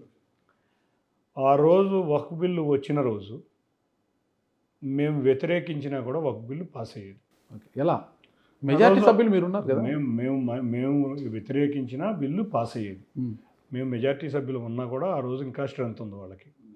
రెండోది, మేము ఆ రోజు సమర్థించలేదు, వ్యతిరేకించలేదు. బలమే మీరు కదా అసలు. అవతల నుంచి పూర్తిగా వినాలనేది. మేము వైడర్ కన్సల్టేషన్కి జేపీసీకి ఇమ్మని అడిగాం, జాయింట్ పార్లమెంటరీ కమిటీకి ఇవ్వాలని అడిగాం. ఏకైక పార్టీ ఆ రోజు జాయింట్ పార్లమెంటరీకి ఇమ్మని అడిగిన ఏకైక పార్టీ తెలుగుదేశం పార్టీ. కొన్ని పార్టీలు రాజకీయం కోసం ఒకవైపు ఉన్నారు, కొన్ని పార్టీలు మద్దతు తెలిపారు, కొన్ని పార్టీలు చెప్పారు. కానీ ఏకైక party Telugu Desam party. Telugu Desam party పెట్టి జాయింట్ పార్లమెంటరీ కమిటీకి ఎప్పుడైతే వెళ్ళిందో ఇది వైడర్ కన్సల్టేషన్లోకి వెళ్ళింది. అంటే దేశం వ్యాప్తంగా దీన్ని ఆ కమిటీ తిరిగి దేశవ్యాప్తంగా అభిప్రాయాలు తెలుసుకుని ముస్లిం మనోభావాలను కూడా తెలుసుకుంది. దాంట్లో మేము 4 అమెండ్మెంట్స్ పెట్టాం. ఈ 4 అమెండ్మెంట్స్లో 3 అమెండ్మెంట్స్ వాళ్ళు పాస్ చేశారు. కలెక్టర్ ఉండకూడదు, పై అధికారం ఉండాలి, ఇటువంటి 3 అమెండ్మెంట్స్. 4వ అమెండ్మెంట్ మాది అవ్వన్నది ఏంటంటే, ఏ మత సంస్థలో అయినా కూడా ఇతర మత వాళ్ళు ఉండకూడదు. దేవాలయాల్లో వేరే మతం వాళ్ళు ఉండకూడదు, హిందువులు ఉండకూడదు, చర్చిల్లో క్రైస్తవులు తప్పితే హిందువులు ఉండాలి, చర్చిల్లో క్రైస్తవులు తప్పితే వేరే వాళ్ళు ఉండకూడదు, మసీదులో. అది మేము చాలా రిక్వెస్ట్ చేసాం, పాస్ అవ్వాల. ఆ రోజు మేము ఉన్న మా ఎదురు పార్టీ బిల్లుని ఒక్క అమెండ్మెంట్ కూడా ఇవ్వలేదు. మీ ఎదురు పార్టీ ఏది? జగన్ రెడ్డి పార్టీ ఒక్క అమెండ్మెంట్ కూడా ఇవ్వలేదు. వాళ్ళ సంఖ్య ఎంత? అదే ఒక్క నిమిషం ఉంటారు కదా, మరి నేను అన్నిటికీ వస్తాను, సంఖ్యల గురించి కూడా నెక్స్ట్ వద్దాం. ఒక్క అమెండ్మెంట్ కూడా ఇవ్వలేదు. అమెండ్మెంట్ ఇస్తే ఆ రోజు మా పార్టీలోనూ జేపీసీలో ఒకటే మెంబరు, వైఎస్ఆర్సీపీ పార్టీలో కూడా ఒకటే మెంబరు. 1:1. ఇక్కడేమో సంఖ్య కాదు, జేపీసీ 1:1 ఉన్నాం. ఒక్క అమెండ్మెంట్ కూడా ఇవ్వాల. అమెండ్మెంట్ కూడా ఇవ్వకుండా ఏం చేశారు? లోక్సభలో పాజిటివ్గా వేశారు, రాజ్యసభలో నెగిటివ్గా వేశారు. మేమేమన్నాం లోక్సభలో, ఇవన్నీ బాగానే ఉన్నాయి, వక్ఫ్ బిల్లులో మా 3 అమెండ్మెంట్స్ కూడా ఒప్పుకున్నారు, మరి వైడర్ కన్సల్టేషన్ ఇవ్వాలి, రాష్ట్రాలకి ఛాయిస్ ఇవ్వండి, వక్ఫ్ బోర్డు బిల్లులో కమిటీలో ఎవరైతే నిర్ణయిస్తారో మా రాష్ట్రానికి మాకు ఛాన్స్ ఇవ్వండి అని అడిగిన పార్టీ తెలుగుదేశం పార్టీ. మళ్ళీ కూడా మీకు అర్థమైందో లేదు. కాబట్టి అక్కడ వైకాపా పార్టీ లాగా మేము డ్రామాలు ఆడలా, 4 అమెండ్మెంట్స్ పెట్టాం. 2 బిల్లు పాస్ అయిపోతుందన్న తెలిసినా కూడా జేపీసీకి ఇవ్వాలని ఒక్క పార్టీ అడగలా, మేము అడిగాం. ఈ అన్నిటికీ తోడు తెలుగుదేశం రాజ్యసభ లోక్సభ ఒకే ఇదిగా చేసాం. రాజ్యసభలో మెజార్టీ లేని చోట ఓటింగ్ ఫేవర్గా వేయించి, మెజార్టీ ఉన్న చోట నెగిటివ్గా వేయించి రాజకీయ డ్రామా ఆడారు. కానీ ఈ విషయం కోర్టులోకి వెళ్ళింది. మేమిచ్చిన వైడర్ కన్సల్టేషన్ రిపోర్టు, మేము ఇచ్చిన జేపీసీ రిపోర్టు వాళ్ళ కోర్టులో వెరీ ఇంపార్టెంట్ అయిపోయింది. చెప్తున్నా, ఆ జేపీసీ రిపోర్ట్లో మేము ఇచ్చిన రిపోర్టు ముస్లిం బాడీలో వేరే మతస్థులు ఉన్నది కూడా వెరీ ఇంపార్టెంట్ అయిపోయింది. ఈ కృషి తెలుగుదేశం వల్ల ఇవాళ మొన్న లాయర్లు అక్కడ కూర్చున్న చదివిన ప్రతిదీ కూడా జేపీసీ ఇచ్చిన రిపోర్టు. జేపీసీ ఎవరు ఏర్పాటు చేశారు? తెలుగుదేశం ఏర్పాటు చేసింది. కాబట్టి ఇవాళ అక్కడ జడ్జిలు ఏమంటున్నారు? ముస్లిం మత దీక్షలోకి వేరే వాళ్ళు ఎందుకు ఉంటున్నారు? అది ఎవరిచ్చారు? సభ్యులని అది ఎవరిచ్చారు? జేపీసీలో తెలుగుదేశం ఏర్పాటు చేసిన జేపీసీలో, తెలుగుదేశం పార్లమెంట్లో గట్టిగా జేపీసీ ఏర్పాటు జేపీసీలో వైడర్ కన్సల్టేషన్లో వచ్చిన డెసిషన్. కాబట్టి మేము అన్ని విధాలా విజయం సాధించాం. ఇవాళ మా ముస్లిం సోదరులందరూ నిన్న కూడా మాతో పాటు ర్యాలీ చేశారు. ముస్లిం సోదరులందరూ కూడా ఈ డెసిషన్ ఒకటే మమ్మల్ని ఇబ్బంది పెడుతుంది, ఈ డెసిషన్ ఎట్టగా మనం గట్టిగా చెప్పాం, ఈ డెసిషన్ మన వల్లే కోర్టు స్టే కూడా రాబోతుందని చాలా ఆనందంగా తెలుగుదేశం వైపే ఉన్నారు. ఈ భ్రమలతో 23 మంది ఉన్న రోజు మణిపూర్ బిల్ ఏమైంది సార్? నాకు తెలియక అడుగుతాను, మణిపూర్ బిల్ ఏమైంది? ముస్లింల మీద కూడా అంతకుముందు మైనార్టీ బిల్ ఏదో వచ్చింది గత లోక్సభలో. 23 మంది ఫేవర్గా ఓటేయలేదా? ముస్లింలకు వ్యతిరేకంగా ఓటేయలేదా? మైనార్టీలకు వ్యతిరేకంగా ఓటేయలేదా? మేము అందుకే వాళ్ళు ప్రతిపక్షంలో, అందుకే కదా ప్రతిపక్షం కూడా లేదులే, అందుకే మేము పోరాడాం, సాధించాం, సాధించబోతున్నాం. మా 4వ కోరిక కూడా సాధించబోతున్నాం. ముస్లిం మోడీ కోపడ్రా? మీకు పోలరాంగ్ డబ్బులు ఇచ్చారు, మళ్ళా మట్టి నీళ్లు తెస్తున్నారు. మోడీ గారు పరిణితి చెందిన రాజకీయ నాయకుడు. రాష్ట్ర అభివృద్ధి, రాష్ట్రం వెనకబడి ఉన్నదనే ఆలోచనలోనే ఉంటారు. కానీ ఈ చిల్లర రాజకీయాలకి మా యొక్క మనోభావాలు కొన్ని ఉంటాయి, వాటిని తప్పకుండా ఆయన గౌరవిస్తారు. కాకపోతే మీరు మీ నియోజకవర్గాలు 7 నియోజకవర్గాల పరిధిలో దాదాపు 420 గ్రామాలను దత్తత తీసుకున్నారు. మీరు అంటున్నారు ఎన్ఐఆర్డి కింద అందరికీ కూడా చేతివృత్తుల పైన నైపుణ్యాభివృద్ధిలో కూడా శిక్షణ ఇప్పిస్తున్నారు అంటున్నారు అన్నమాట. ఎందుకు అసలు ఆ ఆలోచన ఎక్కడి నుంచి వచ్చింది? ఎవరి నుంచి ఆ స్ఫూర్తి వచ్చింది మీకు అసలు? దానికి మెయిన్ స్ఫూర్తి మా నాయకుడు నారా చంద్రబాబు నాయుడు గారు. ఏమంటారంటే ఆయన పేదరికం లేని సమాజం ఒకటి కావాలి, నెంబర్ 1. ఈయన entrepreneur in a family, number 2. ఈ 2 నాకు చక్కటి కొటేషన్లు. ఎందుకంటే ప్రతి కుటుంబంలోనూ ఒక వ్యాపారవేత్త, అంటే లక్షల కోట్లు సంపాదించినడు వ్యాపారవేత్త కాదు. గ్రామీణ ప్రాంతంలో 20-25 వేలు సొంత కాళ్ళ మీద నిలబడి సంపాదించగలిగిన వాళ్ళు కూడా ఇవాళ ఒక వ్యాపారవేత్త కింద లెక్క. కాబట్టి ఆయన స్ఫూర్తితో నేను ఏమి చేయొచ్చా అని నా మిత్రులందరితో కూడా కూర్చొని ఆలోచిస్తే మనకు 295 గ్రామాలు ఉన్నాయి, ఇట్లా కొన్ని మున్సిపాలిటీ వార్డ్స్ ఉన్నాయి. దాంట్లో ఈయన ఎంటర్ప్రెనర్ ఇన్ ఏ హౌస్ ఎట్లా వెళ్ళాలి అని అయితే రకరకాల ఆలోచనలు పడినాక, లేదు ప్రతి గ్రామంలోనూ యువత, మహిళ వీళ్ళ మీద మనం దృష్టి పెట్టాలి. యువత ఏమో మద్యానికి బానిసలు అయిపోయారు, లేకపోతే ఇంటర్నెట్లోకి వెళ్ళిపోతున్నారు, ఎవరు సరైన యాక్టివిటీ చేయట్లా. మహిళలు డాక్రా గ్రూప్స్ ఉన్నాయి, అందరూ కూడా వాళ్ళ డాక్రా గ్రూప్లో బ్రహ్మాండంగా పనిచేస్తున్నారు. కానీ వాళ్ళకి మార్కెటింగ్ ఉండట్లేదు, కానీ వాళ్ళకి కామన్ ఫెసిలిటీ సెంటర్ ఉంటాయి, హైజెనిక్గా ఉంటాయి. ఇటువంటి వెళితే వీళ్ళ బ్రాండ్లు ఇవాళ మా దగ్గర పచ్చళ్ళు తయారు చేస్తున్నారు, పొళ్ళు తయారు చేస్తున్నారు, ఇట్లా రకరకాలు తయారు చేస్తున్నారు. ఎంబ్రాయిడరీ, చీరలు ఎంబ్రాయిడరీ చేస్తున్నారు. ఇటువంటివన్నీ కూడా సరిగ్గా వాళ్ళు లోకల్గా అమ్ముకోవటం వల్ల వాళ్ళ సంపాదన మీద ఎక్కువ డబ్బులు రాలేక కొంచెం నిరాశగా ఉన్నారు. వీళ్ళందరినీ ఒక గైడెన్స్లో పెడదామని చెప్పి అందరం కూర్చొని ఒక డెసిషన్ తీసుకుని కలెక్టర్ గారితో కూడా మాట్లాడాం. కలెక్టర్ గారు కూడా బ్రహ్మాండమైన ఐడియా సార్ ఇది, మీరు తప్పకుండా చేయాలంటే ఇక్కడ ఎన్ఐఆర్డీలోకి వెళ్ళి ఒక మిత్రుడి సహకారంతో ఎన్ఐఆర్డీలోకి వెళ్ళి అసలు ఏమేమి కోర్సులు చేస్తున్నారో చూసుకుని మేము ఆలోచించిన విధానంలో ఇది మనం అంతా చేయాలి అంటే పార్టీలో ఎంతో కొంతమందికి నిరుద్యోగ యువకుని మనం ఇన్వాల్వ్ చేద్దాం. వాళ్ళు ఊరికనే చేయటం కాదు, ఒక 6 నెలలు వాళ్ళకి స్టైఫండ్ ఇద్దాం అని చెప్పి 40 మంది నిరుద్యోగ యువతని, అందరూ ఎంటెక్, మీరు చూస్తే బీటెక్ ఎంటెక్ చదివిన వాళ్ళు ఉన్నారు అక్కడ.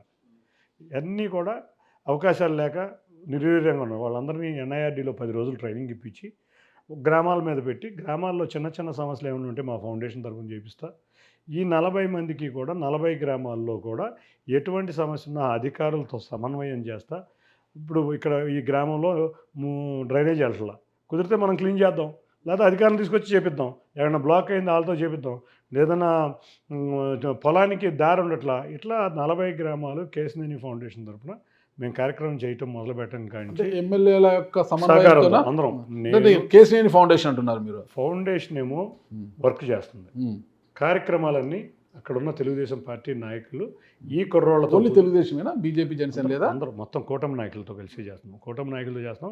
మేము ఇక్కడ పార్టీల చోట్ల మీరు ఒకటి గుర్తుంచుకోండి, లబ్ధిదారుడు ఏ పార్టీ అని మేము ఆలోచించాం. చేసే పని మాత్రం కూటమి నాయకులు కార్యకర్తలతో కలిపి చేస్తున్నాం. లబ్ధిదారుడు ఎవరైనా అవ్వచ్చు, అట్టడుగు ఉన్న వాళ్ళకి వెళ్ళాలనే చిత్తో స్టార్ట్ చేశాం. ఈ లోపల మా చంద్రబాబు నాయుడు గారు ఇంకో వినూతన ఆలోచన మొదలుపెట్టారు. ఏంటంటే P4. మొన్న P4 సర్వే చేస్తే అట్టడుగు వర్గాలు వారు 20% ఎవరెవరైతే ఉన్నారు వాళ్ళని మేము అధికారులతో కలిపి ఒక సర్వే చేసాం. ఎన్టీఆర్ జిల్లాలో 83,000 కుటుంబాలు వచ్చినాయి. అట్టడుగు వర్గాలు ఉన్న 20% మందిని అత్యధిక ధనవంతులైన 10% మందితో కలిపి వాళ్ళని వీళ్ళని బంగారు కుటుంబాలు అంటాం. ఈ 20% అట్టడుగు ఉన్న వాళ్ళని బంగారు కుటుంబాలుగా, అక్కడ ఉన్న వాళ్ళని మార్గదర్శకులు, అంటే ఎవరైతే 10% అత్యధికంగా సంపాదించిన వాళ్ళు ఉన్నారో 10% వాళ్ళని వీళ్ళతో చేపించి వీళ్ళకి అవసరమైన విద్య, వైద్య, మౌలిక వసతులు కల్పించడమే భాగంగా నాకు ఈ కార్యక్రమం పెట్టుకున్నాం. ఈ కార్యక్రమం పెట్టుకున్నప్పుడు నాకు ఒకటే గుర్తొచ్చింది, చంద్రబాబు నాయుడు గారికి ఇవన్నీ వెరైటీ ఆలోచనలు వస్తూ ఉంటాయి, ఎక్కడి నుంచి వస్తున్నాయని చూస్తే గతంలో అంబేద్కర్ గారు ఒక మాట చెప్పారు, పే బ్యాక్ సొసైటీ అనే ఒక వర్డ్ ఎప్పుడో వాడారు ఆయన. అంటే నువ్వు సంపాదించిన డబ్బుల్లో కానీ, నువ్వు సంపాదించిన విజ్ఞానంలో కానీ, నీవు సంపాదించిన ఈ సమాజం నీకు ఏది ఇచ్చిందో ఎంతో కొంత ఈ సొసైటీకి పే బ్యాక్ చేయమని. ఈ కాన్సెప్ట్ని ఇంతవరకు ఎవరు పట్టించుకోలేదు. గౌరవ ముఖ్యమంత్రి గారు దీన్ని ఆచరణలో పెట్టారు, ఇది బ్రహ్మాండమైన కాన్సెప్టు అని చెప్పి నేను కూడా మా ప్రాంతంలో ఉన్న పారిశ్రామికవేత్తల్ని, మా ప్రాంతంలో ఉన్న ఎన్ఆర్ఐల్ని, మా ప్రాంతంలో ఉన్న వ్యాపారస్తుల్ని వీళ్ళతో లింక్ చేస్తున్నాం. నా కోరిక కూడా మొట్టమొదటిగా ఎన్టీఆర్ జిల్లా ఇటువంటి P4 కార్యక్రమంలో ముందుకెళ్ళి చంద్రబాబు నాయుడు గారు కోరుకున్న 3 కోరికలు: పేదరికం లేని సమాజం, ఎన్ entrepreneur in a family, 3 P4 Swarnandhra Pradesh. ఈ 3 విధానాలను ముందుకు తీసుకెళ్లాలనే కోరికతోనే ఈ కార్యక్రమాలన్నీ సొంత నిధులతో రేపు 295 గ్రామాలు కూడా తీసుకుంటున్నాం. ప్రతి వార్డులోనూ కూడా అవేర్నెస్ ప్రోగ్రాం పెట్టాం. మీరు చూస్తే మా కొంతమందికి ట్రైనింగ్ ఇచ్చి విజయవాడ సిటీలో ప్రతి వార్డులోనూ కూడా మీరు ఏం చేస్తారు, ఒక సర్వీస్, మీరు ఒక టైలరింగ్ షాప్ పెట్టుకుంటారా, లేకపోతే మీరు ఒక ఇది పెట్టుకుంటారని ప్రతి వార్డులోనూ ప్రతి వారం అవేర్నెస్ ప్రోగ్రామ్స్ చేస్తున్నాం. వాళ్ళని తీసుకెళ్ళి స్కిల్ డెవలప్మెంట్ సెంటర్స్లో పెట్టి వాళ్ళకి ఎక్కడైనా లోన్లు అవసరమైతే లోన్లు ఇప్పించి వాళ్ళ కాళ్ళ మీద వాళ్ళు నిలబడే విధంగా ప్రతి వార్డులో 20 మందిని తీసుకుంటున్నాం ప్రతి వస్తూ. వాళ్ళ బ్యాచ్ అయినాక ఇట్లా నిరంతరం ఈ 3 సంవత్సరాల్లో అన్ని బ్యాచ్లు చేసి ప్రతి ఇంటికి తెలుగుదేశం పార్టీ నాయకుడు, కార్యకర్త, జనసేన నాయకులు, కార్యకర్తలు, భారతీయ జనతా పార్టీ కార్యకర్తలు వెళ్ళి వాళ్ళకి సేవ చేయటం. 2, లబ్ధిదారుడు ఎవరు అనేది మనకు అనవసరం.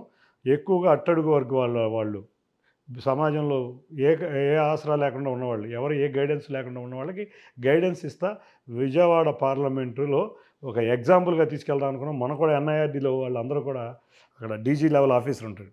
ఏంటి సార్ మేము ఏదో అనుకున్నాం, మీరు 40 గ్రామాలు అన్నారు, 40 గ్రామాలతో ఆఫీస్ మీరు రారేమో అనుకున్నాం, మళ్ళీ ఎంతమందిని మళ్ళీ పంపిస్తున్నారు. మాకు కూడా ఎక్కడ ఒకే నియోజకవర్గంలో 295 గ్రామాలు చేసింది లేదు. మేము మా రూరల్ మంత్రి గారికి శివరాజ్ సింగ్ చౌహాన్ గారి దగ్గరికి మరియు ప్రైమ్ మినిస్టర్ గారి దగ్గరికి దీన్ని మోడల్ కాన్స్టిట్యున్సీ కింద తీసుకెళ్తామని ఎన్ఐఆర్డి అధికారులు, మీరు చూస్తే ఖాన్ గారు అని ఉంటారు ఇక్కడ, డీజీపీ ఖాన్ గారు చేసిన బ్రదర్ ఆయనకి కొంచెం పెరాలసిస్ ఇది ఉంటుంది. ఏకే ఖాన్ గారి బ్రదర్ అక్కడ దాంట్లో వన్ ఆఫ్ ది మెయిన్. అంతేకాకుండా డీజీ గారు ఉంటారు. వీళ్ళందరూ కూడా రెండో బ్యాచ్కి కూడా సపోర్ట్ చేస్తా, అక్కడ ఉన్నవి చేస్తా, నిరంతరం అప్పుడప్పుడు విజయవాడ వస్తున్నారు వాళ్ళు. కమిటీగా విజయవాడ వచ్చి కలెక్టర్ గారితో కూర్చుని ఏం జరుగుతుంది, గ్రామాల్లో ఏం జరుగుతుంది, నిజంగా వాళ్ళందరూ పాపం రిటైర్ అయినా కూడా స్వచ్ఛందంగా చేస్తున్నారు. అటువంటి తీసుకువెళ్ళి మోడీ గారికి ఇదే మోడల్ ఎగ్జాంపుల్గా చూపిద్దామని ఎన్ఐఆర్డి మేము కలిసి కార్యక్రమం చేస్తాం. చాలా మంచి కార్యక్రమాలు చేస్తున్నారు. అసలుకు నియోజకం పట్ల మీకున్న శ్రద్ధ, ప్రజల పట్ల మీకున్న కన్సర్న్కు మా ఛానల్ తరఫున అభినందనలు కూడా తెలియజేస్తున్నాం సార్. ఒక్కటి P4 ప్రోగ్రామ్ చాలా మంచి ప్రోగ్రామ్, మంచి కార్యక్రమం. ఇది ఆచరణ సాధ్యమా? ఎందుకంటే ఇప్పుడు మనకి ఎప్పటి నుంచో విద్యా హక్కు చట్టం ప్రకారము private schools, corporate schools I think 20 to 25%, 20 నుంచి 25% సీట్స్ పేదలకు ఉచితంగా ఇవ్వాలి. ఇది ఏ ఒక్క కార్పొరేట్ స్కూల్లో కానీ ఏ ప్రైవేట్ స్కూల్లో కానీ అమలు కావడం లేదు. ఆ దిశగా ఎవ్వరు కూడా దృష్టి సారించడం లేదు అధికారులు. ప్రైవేట్ స్కూల్స్లో ఇది అమలు అవుతుందా లేదా, పేదలకు చెందాల్సిన ఉచిత సీట్లు ఇస్తున్నారా లేదా, అదొక వ్యాపారం అయిపోయింది. విద్య అనేది ఒక వ్యాపారం అయిపోయింది, అది వ్యాపార సంస్థలు అయిపోయింది. అదే ఇంతవరకు అమలు కాలేదు. P4 అనేది ధనవంతుల్ని తీసుకొచ్చి పేదలతో ఇచ్చేసి వాళ్ళని కూడా పేదల్ని ధనవంతులు చేస్తామని ఒక మంచిదే అనుకోవడం ఈజీ, ఆచరణ సాధ్యమే కష్టం ఉంటుంది. ఇది అవుతుందా? ఒక్క విషయం సార్, మనం చంద్రబాబు నాయుడు గారి గురించి మీ అందరికీ తెలుసు కదా. ఆ రోజు హైదరాబాద్ 2020 అవుతుందా అని అందరూ అనుకున్నారు. ఇవాళ 2020 హైదరాబాద్ ఏ విధంగా ఉంది? ఆచరణ సాధ్యం కానీ అందరూ ముఖ్యమంత్రులు ఒకటి అనుకుంటారు. దానికే వస్తున్నా.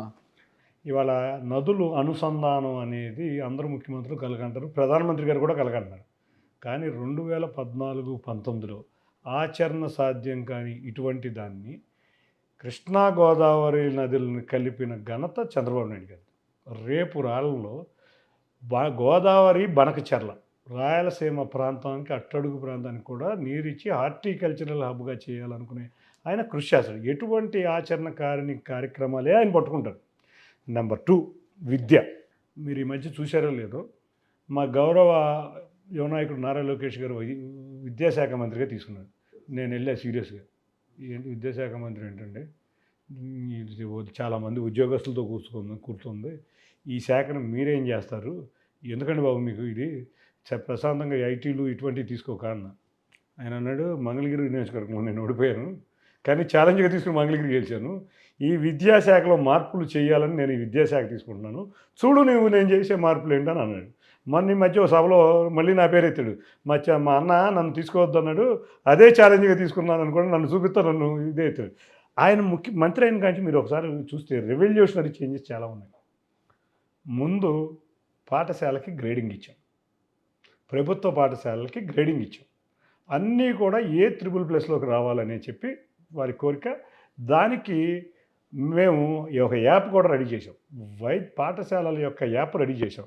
పాఠశాలల యాప్లో ప్రతి పాఠశాలకు సంబంధించిన డీటెయిల్స్ అన్నీ దాంట్లో ఎవరైనా చూడొచ్చు. నెంబర్ 1. నెంబర్ 2, ప్రతి పాఠశాలలో మౌలిక వసతులు ఇవ్వటంతో కన్నా ముందు విద్యార్థుల్ని బాగు చేయాలి.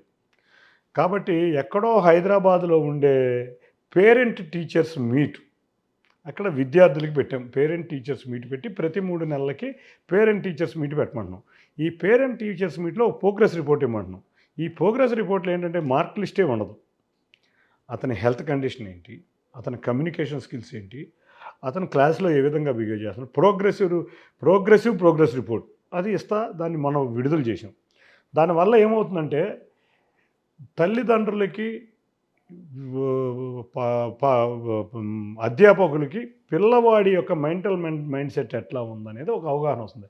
హోంవర్క్ చేస్తున్నాడా లేదా, హోంవర్క్ చేయకపోయినా యాప్లో వచ్చే విధంగా ఇవన్నీ ఎక్కడ ఉంటాయి, ప్రైవేట్ పాఠశాలలో ఉండే విధంగా ఒక రెవల్యూషనరీ చేంజెస్ తెచ్చాం. ఇప్పుడు అన్ని పాఠశాలలకి మౌలిక వసతులు ఇవ్వబోతున్నాం. మీరు చూస్తే 5,000 కోట్లు విద్యకే రిలీజ్ చేసాం. వీటికి తోడు మేము ప్రతి విద్యార్థికి, చదువుకునే విద్యార్థికి మే ఎండింగ్కి ప్రతి నెల ప్రతి సంవత్సరం 15,000, ఎంతమంది చదువుకునే వాళ్ళు ఉంటే అన్ని 15,000 ఫీజుల కింద మేము ఇస్తున్నాం. అంటే ప్రతివాడు చదువుకోవాలనుకుని 15,000 ఇస్తున్నాం. ప్రభుత్వ పాఠశాలలు బాగు చేస్తున్నాం. ప్రభుత్వ పాఠశాలలు రెనోవేట్ చేస్తున్నాం. కానీ ప్రభుత్వ పాఠశాలల్లోనే కోచింగ్ క్యాంపులు అరేంజ్ చేస్తున్నాం. నేను కూడా మీరు అబ్జర్వ్ చేసేలేదు, ఈ మధ్య 175 ప్రభుత్వ పాఠశాలలు తీసుకున్న అన్ని గ్రౌండ్లు క్లియర్ చేశాం. అన్ని జంగిల్ క్లియరెన్స్ చేశాం. అన్ని చోట లాంగ్ జంప్ పిట్స్ ఇచ్చాం. ఎన్టీఆర్ నియోజకవర్గం ఈ 175కి 8 గేమ్స్ కిట్స్ ఇచ్చాం. 8 అంటే క్రికెట్కి సంబంధించినవి కాదు, షటిల్, వాలీబాల్ ఇటువంటి సంబంధించినవి అన్నీ ఇచ్చి లాంగ్ జంప్ పిట్లు తయారు చేసి ప్రతి పాఠశాలలో గ్రౌండ్ ఉండేటట్టు చేశాయి. ఇక్కడ ఓన్లీ ప్రభుత్వ పాఠశాల. మా అందరి దృష్టి ఏంటంటే ప్రభుత్వ పాఠశాలలో ఇన్ఫ్రాస్ట్రక్చర్ ఇచ్చేసి, అది కూడా నా సొంత డబ్బులతో, ప్రభుత్వ డబ్బులతో కాదు, ఇచ్చి ఈ ప్రభుత్వ పాఠశాలను ప్రైవేట్ పాఠశాలకు ధీటుగా తీసుకెళ్తాం. ఇవాళ కాంపిటేటివ్ నేచర్లో వాళ్ళ ప్రైవేటు అన్ని చోట్ల ప్రైవేట్ వస్తుంది. కానీ ఇక్కడ గవర్నమెంట్లో ఉన్న ఇన్ఫ్రాస్ట్రక్చర్ ఇచ్చి తీసుకెళ్తే చూస్తే మొన్న రిజల్ట్ బ్రహ్మాండంగా వచ్చింది. ప్రతినిత్యం లోకేష్ గారు చూస్తే గవర్నమెంట్ పాఠశాలలో మొన్న 50 మంది టాప్ 50 మెంబర్స్ని తనే దగ్గరుండి సత్కరించాడు. అంటే ఒక మొన్న చంద్రబాబు నాయుడు గారు మన బీసీ హాస్టల్స్ ఎక్కడున్నాయో ప్రతి హాస్టల్కి పిల్లలతోనే గడిపాడు. మొన్న నందిగాం వచ్చారు, మమ్మల్ని ఎవరిని లోపల రావద్దన్నారు. పిల్లలతో చంద్రబాబు నాయుడు గారు మొత్తం పాఠశాల తిరిగారు, హాస్టల్ తిరిగారు, వసతులు ఎట్లా ఉన్నాయి తిరిగారు. వాళ్ళతో ఇవాళ ఇట్లా ఉంటున్నాయా, రోజు ఇట్లాగా ఉంటున్నాయని మీ టీచర్లు ఎవరికి భయపడొద్దు అని చెప్పి వాళ్ళతో పర్సనల్ ఇంటర్వ్యూ. అంటే మేము రోజు రోజుకి దాన్ని ఇంప్రూవ్ చేసుకుంటా ప్రైవేట్ పాఠశాలలకు ధీటుగా తీసుకెళ్ళబోతున్నాం. నెంబర్ 1. నెంబర్ 2, P4 విధానం అన్నారు. ఎక్కడో చోట ప్రయత్నించాలి కదా, ప్రయత్నిస్తే తప్ప. ఇవాళ మొన్న మేము నందిగామ నియోజకవర్గంలో ఒక గ్రామంకి వెళ్ళాం. 113 కుటుంబాలు ఉన్నాయి. 113 కుటుంబాలు బంగారు కుటుంబాలు ఉన్నాయి. ఆ రోజు అక్కడికక్కడే చంద్రబాబు నాయుడు గారు 113 కుటుంబాలని మార్గదర్శకులతో అటాచ్ చేశాం. దాంట్లో ఆన్లైన్ చేసాం. ఎవరైనా బంగారు కుటుంబానికి కనుక ఈ మార్గదర్శి అనేవాళ్ళు సపోర్ట్ చేయకపోతే మాకు చెప్పమంటున్నాం. మేము వాళ్ళతో మాట్లాడి చేస్తా ఉన్నాం. అసలు మార్గదర్శులు కూడా ఒక అపోహ ఉంది. మేము 15,000 విద్యకి ఇస్తున్నాం, ఇంకెంత ఉంటుంది, ఇంకో 10,000 15,000 పెట్టాల్సి వస్తుంది. మేము ఇల్లు ఉచితంగా ఇస్తున్నాం, మేము ఇంటర్నెట్ ఉచితంగా ఇస్తున్నాం, మేము సోలార్ ప్యానలింగ్ చేయబోతున్నాం అన్ని ఇళ్ళకి, మొత్తం 92,000 ఇళ్ళకి చేయబోతున్నాం ఎన్టీఆర్ జిల్లాలో. మేము ఉచితంగా కరెంట్ ఇచ్చడమే కాకుండా ఎదురుగా కరెంటుకు డబ్బులు వచ్చే విధంగా చేయబోతున్నాం. మెడికల్ కార్డు మేము ఎన్టీఆర్ హెల్త్ మెడికల్ కార్డు వదులుతున్నాం, 25 లక్షలు వదులుతున్నాం. ఇంకేమన్నా గ్యాప్ వస్తే ఇంకా కార్పొరేట్ వైద్యం కావాలంటే 2-3 లక్షలు. ఎందుకు సాధ్యం కాదండి సార్, ప్రభుత్వం ఇంత మేము చేస్తా. ప్రభుత్వంతో పాటు ప్రైవేటు వ్యక్తులు ఒక 50,000 60,000 ఖర్చు పెట్టేవాళ్ళు ఏ గ్రామంలో లేరండి.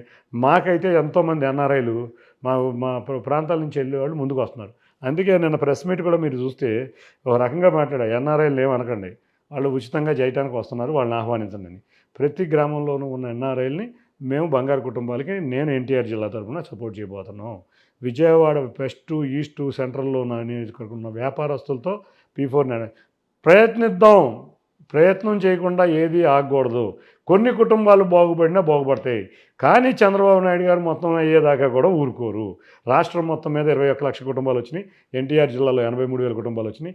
ఎన్టీఆర్ జిల్లాలో మళ్ళీ ఈసారి వచ్చే మీటింగ్కి మినిమం ఎన్నో కొన్ని కుటుంబాలు తీసుకొచ్చి ఇదిగో మీకే చూపిస్తాను, ఇన్ని కుటుంబాలు మేము P4లో పెట్టాం సార్, ఇదిగో ఇన్ని పాఠశాలలో బాగు చేసాం, ఇదిగో ఇంత ఇది వచ్చింది, ఈ అన్ని విషయాలు మళ్ళీ వచ్చే మీ ఇంటర్వ్యూలో కూర్చొని మీకు మళ్ళీ వివరించాను. P4 అనేది ఆచరణ సాధ్యమై పేదలు కాస్త ధనవంతులు అయితే, ధనవంతులు అవసరం లేదు, వాళ్ళ జీవన స్థితిగతులు మారితే చాలు, అందరికీ కూడా మంచిదే. అది వేరే ఆలోచన కాదు సార్.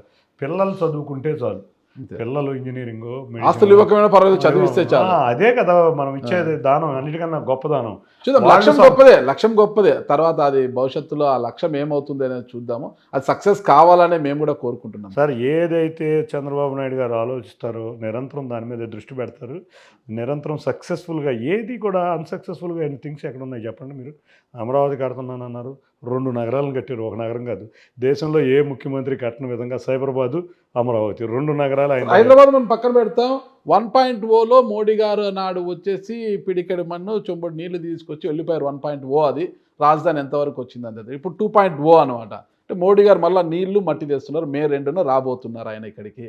మరి 2.0 అన్న రాజధాని ఏంటి సార్, ఆల్రెడీ ఇచ్చేశారు కదా సార్. 15,000 రూపాయల గ్రాంట్ ఇచ్చింది అమరావతికి, 15,000 రూపాయలు సెంట్రల్, 15,000 కోట్ల రూపాయలు సెంట్రల్ గ్రాంట్ ఇచ్చింది. పోలవరానికి డబ్బులు ఇచ్చింది. గోదావరి బనకచర్లకి ఓకే చెప్పింది. ఆ వైజాగ్లో మన ఎన్నో పరిశ్రమలకు ఓకే చెప్పింది. అక్కడ వైజాగ్లో ఎయిర్పోర్ట్ ఇచ్చింది. హక్కును కాపాడుతున్నారు మీరు. మరి తెచ్చారు సార్. ఒక విషయం, మేము ప్రైవేటైజేషన్ ఆపి మేము ఫండ్ తెచ్చాము. ఆగిందని వాళ్ళు చెప్పట్లేదు, ఫండ్ నిధులు ఇచ్చావు అంతే. ప్యాకేజ్ ఇచ్చారా? అంతే. 14,000 కోట్లు 12,000. ప్రైవేటీకరణ ఆపుతామని అదే చెప్పలే కదా, 12. క్లారిటీ లేదు. ఇప్పుడు మనం చేయాల్సింది ఏంటి? ఆ, మనం కష్టపడాలి, ఆ. డబ్బులు వస్తాయి. డబ్బుల నుంచి ఏ ఆర్గనైజేషన్ అన్నా దాన్ని కష్టపడి లాభాల్లోకి తీసుకెళ్ళాలి. అందుకని 3వ బ్లాక్ ఫర్నెస్ కూడా స్టార్ట్ అయ్యే విధంగా స్టేట్ గవర్నమెంట్ కూడా ఫండ్ ఇచ్చింది. మీరు చూస్తే సెంట్రల్ గవర్నమెంటే కాకుండా స్టేట్ గవర్నమెంట్ కూడా ఫండ్ ఇచ్చి దాన్ని ఒక ప్రాఫిట్ ఆర్గనైజేషన్ లాగా తీసుకెళ్ళిపోతున్నాం. ప్రాఫిట్ ఆర్గనైజేషన్ తీసుకెళ్తే ఏ సంస్థ ఆగుద్ది సార్? ఎక్కడ కూడా చేయరు. కాబట్టి అటువంటి అపోహలు, అదే డ్రామా అపోహ. నువ్వు రూపాయి తేలా, నువ్వు ఆపలేకపోయావు గత 4 సంవత్సరాల్లో. 20 ఎంతమంది ఎంపీలు ఉన్నారండి? 23 మంది ఎంపీలు ఉన్నారు. నువ్వు ఆపావా? 23, 22 కాదు, 23. ఎట్టకు మీకు అర్థమైందేమో. 23 ఎంపీ ఫస్ట్ నుంచి ములాఖత్ అయ్యి ఉన్నాడు. అర్థమైందా? ఆ 23 మంది ఎంపీలని పెట్టుకుని ఒక పైసా తేలా వైజాగ్కి. ఒక్క రిలీఫ్ ఇవ్వాల. మేము రాగానే రిలీఫ్ ప్యాకేజ్ తెచ్చాం, దాని రివైవల్ ప్యాకేజ్ తెచ్చాం, దాంట్లో మళ్ళీ దాన్ని రివైవ్ చేసే విధంగా స్టేట్ గవర్నమెంట్ ఇచ్చాం. ఇవన్నీ చేయకుండా, నువ్వేమీ చేయకుండా మళ్ళీ మట్టి దొంగ ఇదే కదా వీళ్ళు చేసేది, మట్టి దొంగ ఇంతే. సరే, ఈసారి అవన్నీ లేకుండా 2.0 ఆగిపోవాలని కోరుకుంటారు. చంద్రబాబు నాయుడు గారు ఆయన విజన్ పక్కన పెట్టి ఈ 10 ఏళ్ళు, అంటే గడిచిన 10 ఏళ్లలో కేశినేని నాని గారు ఒక ఎంపీగా ఉంటూ చేయని అభివృద్ధి ఏంటి, చిన్ని గారు ఏ ఏడాదిలో సాధించిన ప్రగతి ఏంటి అంటే ఏం చెప్తారు? ఒక విషయం అండి, 2014-19 ఎన్డీఏ గవర్నమెంట్ సమయంలో ఆ రోజు చంద్రబాబు నాయుడు గారి మీద భయపడో ఏదో కొన్ని కార్యక్రమాలు అయితే చేశాడు, కాదని నేను అంటలేదు. ఆ రోజు వచ్చిన టాటా ట్రస్ట్ కూడా మీరు చూస్తే అది నాని గారు తెచ్చారని మీరు అందరూ అనుకున్నారు, కానీ తెచ్చింది అది చంద్రబాబు నాయుడు గారు. మీరు ఆ రోజు వీడియోలు మీకు ఇప్పటికీ చూపిస్తారు. ఆ రోజు రతన్ టాటా గారు ఒకటే మాట అన్నారు విజయవాడ వచ్చి, నాకు అత్యంత ఇష్టమైన ముఖ్యమంత్రి ఎవరన్నా రాజకీయ నాయకుడు ఉన్నాడంటే నారా చంద్రబాబు నాయుడు గారు. దాన్ని దృష్టిలో పెట్టుకునే మా ట్రస్ట్ యాక్టివిటీలు మొత్తం కూడా విజయవాడ పార్లమెంట్లో, క్యాపిటల్ అవుతున్న విజయవాడ పార్లమెంట్లో చేస్తున్నామని ఆయన నోటెమ్మట ఉన్న ఒరిజినల్ వీడియో అది. నెంబర్ 1 అది. నెంబర్ 2, ఆ రోజు అమరావతి ప్రాంతమైన విజయవాడలో 34 రోడ్లు ప్రభుత్వం ఆధ్వర్యంలో పుష్కరాల సమయంలో జరిగినాయి. దాని విధంగానే ఫ్లైఓవర్ వచ్చింది. ఈ కార్యక్రమాలన్నీ స్టేట్ గవర్నమెంట్తో కలిసి చేసినాయి. ఈ 2 కార్యక్రమాలకు తప్పితే అక్కడ చేసింది ఏమీ లేదు. స్టేట్ గవర్నమెంట్ చేసిన కార్యక్రమాలు 2019 నుంచి టాటా ట్రస్ట్ తెచ్చానన్న వ్యక్తులు 2019 నుంచి 24 నుంచి ఒక్క ట్రస్ట్ తేలా, ₹1 టాటా ట్రస్ట్ వెనక్కి వెళ్ళిపోయింది. చంద్రబాబు నాయుడు గారిని చూసి వచ్చిన టాటా ట్రస్ట్ చంద్రబాబు నాయుడు గారు వెళ్ళంగానే వెనక్కి వెళ్ళిపోయింది. ఇప్పుడు నాని గారిని చూసి వస్తే నాని గారు ఎంపీగా ఉన్నాడు కాబట్టి మళ్ళీ ఉండాలి కదా టాటా ట్రస్ట్. ఏమైపోయింది సార్? కార్యాలయం కూడా తీసేసి, ఉద్యోగులను తీసేసి, చంద్రబాబు నాయుడు గారు లేరు, చంద్రబాబు నాయుడు గారు లేని రాష్ట్రంలో టాటా ట్రస్ట్ ఉండదని చెప్పి తీసుకుని వెళ్ళిపోయారు. మీకు గుర్తుంటుందా? మళ్ళీ అదే టాటా కంపెనీని చంద్రశేఖర్ గారితో మాట్లాడి నారా లోకేష్ గారు వైజాగ్లో టీసీఎస్ పట్టుకొచ్చారు కదా. ఇవాళ వైజాగ్లో టీసీఎస్ వచ్చిందంటే టాటా చంద్రశేఖర్ గారి దీంతో లోకేష్ గారి సహాయం. ఆ 2 కార్యక్రమాలు తప్పితే ఈయన చేసింది ఏమీ లేదు. అది కూడా మీరు సాధించిన ప్రగతి. మూడోది, ఏ రోజు ప్రజల్లో ఉండే వ్యక్తులు కాదు వీళ్ళు. ఏంటంటే సోషల్ మీడియా. గత ముందు 5 సంవత్సరాలు చెప్పాను, నెక్స్ట్ 5 సంవత్సరాలు కూడా చెప్పనివ్వండి సార్. నెక్స్ట్ 5 సంవత్సరాల్లో కరోనా వచ్చింది, ప్రజలు చెంతం లేరు. తర్వాత విజయవాడను పట్టించుకుంది లేదు, ఏ రోజు విజయవాడ వచ్చింది లేదు, ఒక గ్రామం తిరిగింది లేదు, ఒక నగరంలో ఒక వార్డు తిరిగింది లేదు. ఆ రోజు ఉన్న ప్రభుత్వం అక్రమంగా ఇసుక రవాణా చేస్తుంటే ఒక్కరోజు మాట్లాడింది లేదు, సోషల్ మీడియాలో పెట్టింది లేదు. మట్టి చేస్తున్నా, బూడిద చేస్తున్నా, ఇంకోటి చేస్తున్నా పెట్టింది లేదు, సోషల్ మీడియాలో పెట్టింది లేదు, చేసింది లేదు. ఇది వారి చరిత్ర. ఇవాళ వచ్చిన ప్రభుత్వం ఉచితంగా ఇసుకిస్తుంది. నేను అడిగింది మీరే, అదే చెప్తున్నా. అదన్నీ వద్దు, మీ మార్క్ ఏంటి? ఇది ఆయన మార్కు, ఆయన మార్కు, నా మార్కు. నేను రాగానే పార్లమెంట్లో విజయవాడ ట్రాఫిక్ గురించి పదే ప్రస్తావించి ఫ్లైఓవర్ తీసుకొచ్చారు, 2 శాటిలైట్ స్టేషన్లు తీసుకొచ్చారు. విజయవాడ రైల్వే స్టేషన్ అభివృద్ధికి 850 కోట్లు ప్రభుత్వం రిలీజ్ చేస్తుంది. పీపీపీ మోడల్ ఆల్రెడీ నీతి ఆయోగ్ నుంచి రైల్వే కమిటీకి వచ్చేసింది, అప్రూవల్ అయ్యి వచ్చేసింది, ఫైనల్ స్టేజ్లో ఉంది. వీటికి తోడు కనకదుర్గ గుడి, అందరూ అత్యంత భక్తితో పూజించే కనకదుర్గ గుడికి నిరంతరం ప్రసాద్ స్కీమ్ కింద స్టేట్ గవర్నమెంట్ ప్రపోజల్ సెంట్రల్ గవర్నమెంట్కి ఇచ్చాం.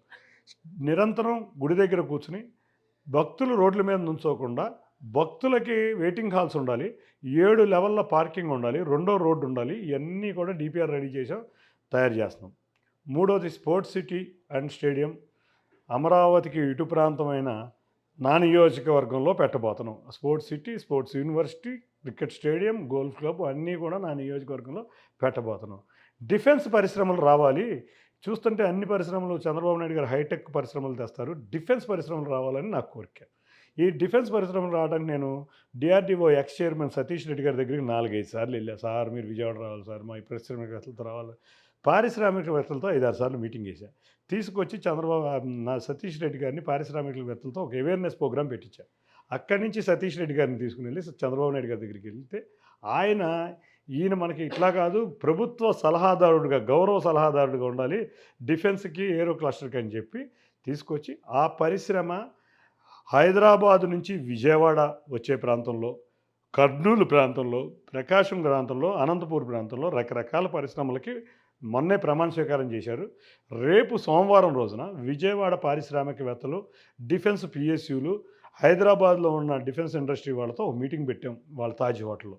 అంటే పరిశ్రమలు అభివృద్ధి చెందాలి, ఉద్యోగాలు రావాలి. వీటన్నిటికీ తోడుగా వరద వచ్చిన సమయంలో 24 గంటల్లో 20 గంటలు ప్రజల చెంతనే ఉన్నా. నేను వరద వచ్చినప్పుడు ఎక్కడికో పారిపోయి దాక్కోలే. కరోనా వచ్చినప్పుడు పడిపోయి దాక్కున్నట్టు వరద ప్రాంతంలో మీరు చూశారు. ప్రొక్లైన్లు ఎక్కి తిరిగాం, బురదల్లో తిరిగాం, చంద్రబాబు నాయుడు గారితో ప్రొక్లైన్లో తిప్పాం. ఆ రోజున్న కేంద్ర మంత్రి గారు వచ్చినప్పుడు నేను, పురంధేశ్వరి గారు, లోకేష్ గారు బురదల్లో లోపలికి వెళ్ళాం. సహాయ కార్యక్రమాల్లో రాత్రి దాకా ఉండి సహాయ కార్యక్రమాలు చేశాను. ఎక్కడా పడుకోకుండా చేశాను. ఏ బాధ వచ్చినా కూడా ప్రజల ముందే ఉన్నా. అవన్నీ కాకుండా నా ఆఫీస్లో ప్రతి నిత్యం అర్జీలు వస్తూ ఉంటాయి. వాటిని పరిష్కరించడానికి ఒక డిపార్ట్మెంటే పెట్టా. దాన్ని కలెక్టర్ గారి దృష్టికి తీసుకెళ్ళి కన్సర్న్ డిపార్ట్మెంట్స్ నిరంతరం పరిష్కరిస్తున్నాను. మీరు ఒక్కరోజు నా ఆఫీస్కి వస్తే ఏ రోజు చూసినా నేను మాట్లాడే పరిస్థితి కూడా ఉండలేని పరిస్థితి. 300, 400 అప్లికేషన్లు వస్తున్నాయి.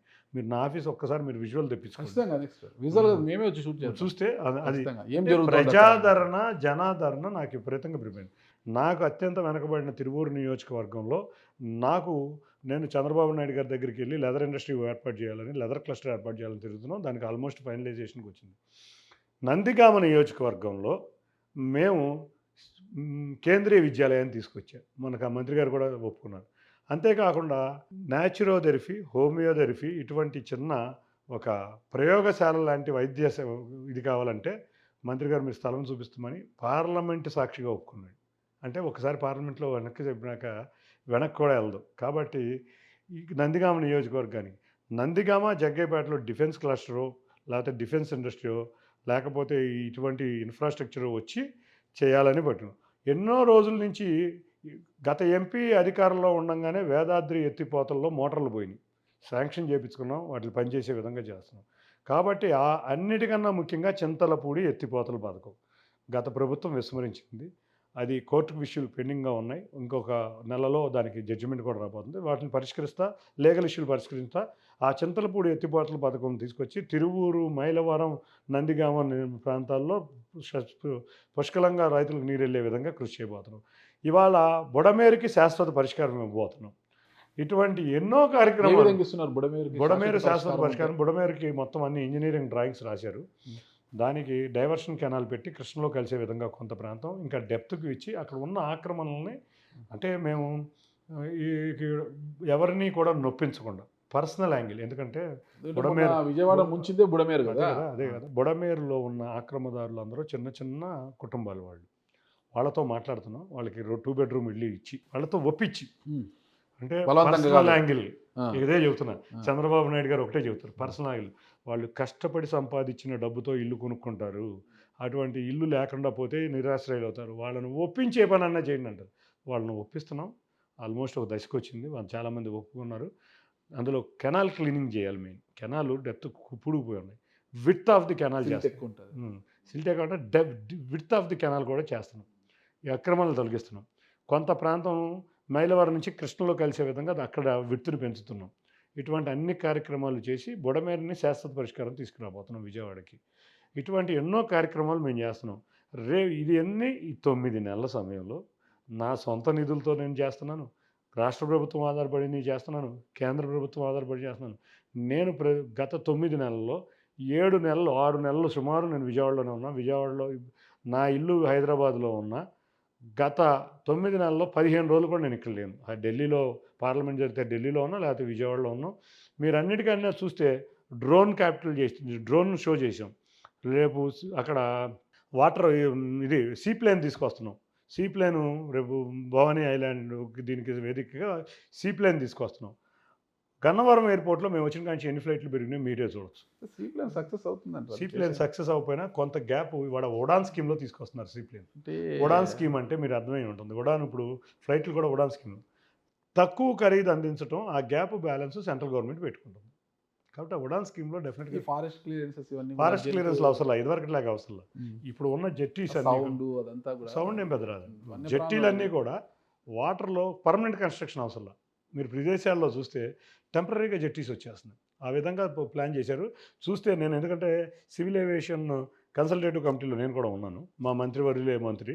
కాబట్టి వెరీ స్మూత్ పాలసీ తీసుకొచ్చాడు ఉడాన్. ఆ పాలసీ ప్రయాణికులకి భారం కాదు. గ్యాప్ సెంట్రల్ గవర్నమెంట్ పెట్టుకుంది. సామాన్యులకు అందుబాటులో టికెట్ ధరలు ఉండబోతున్నాయి 20,000 రూపాయలు.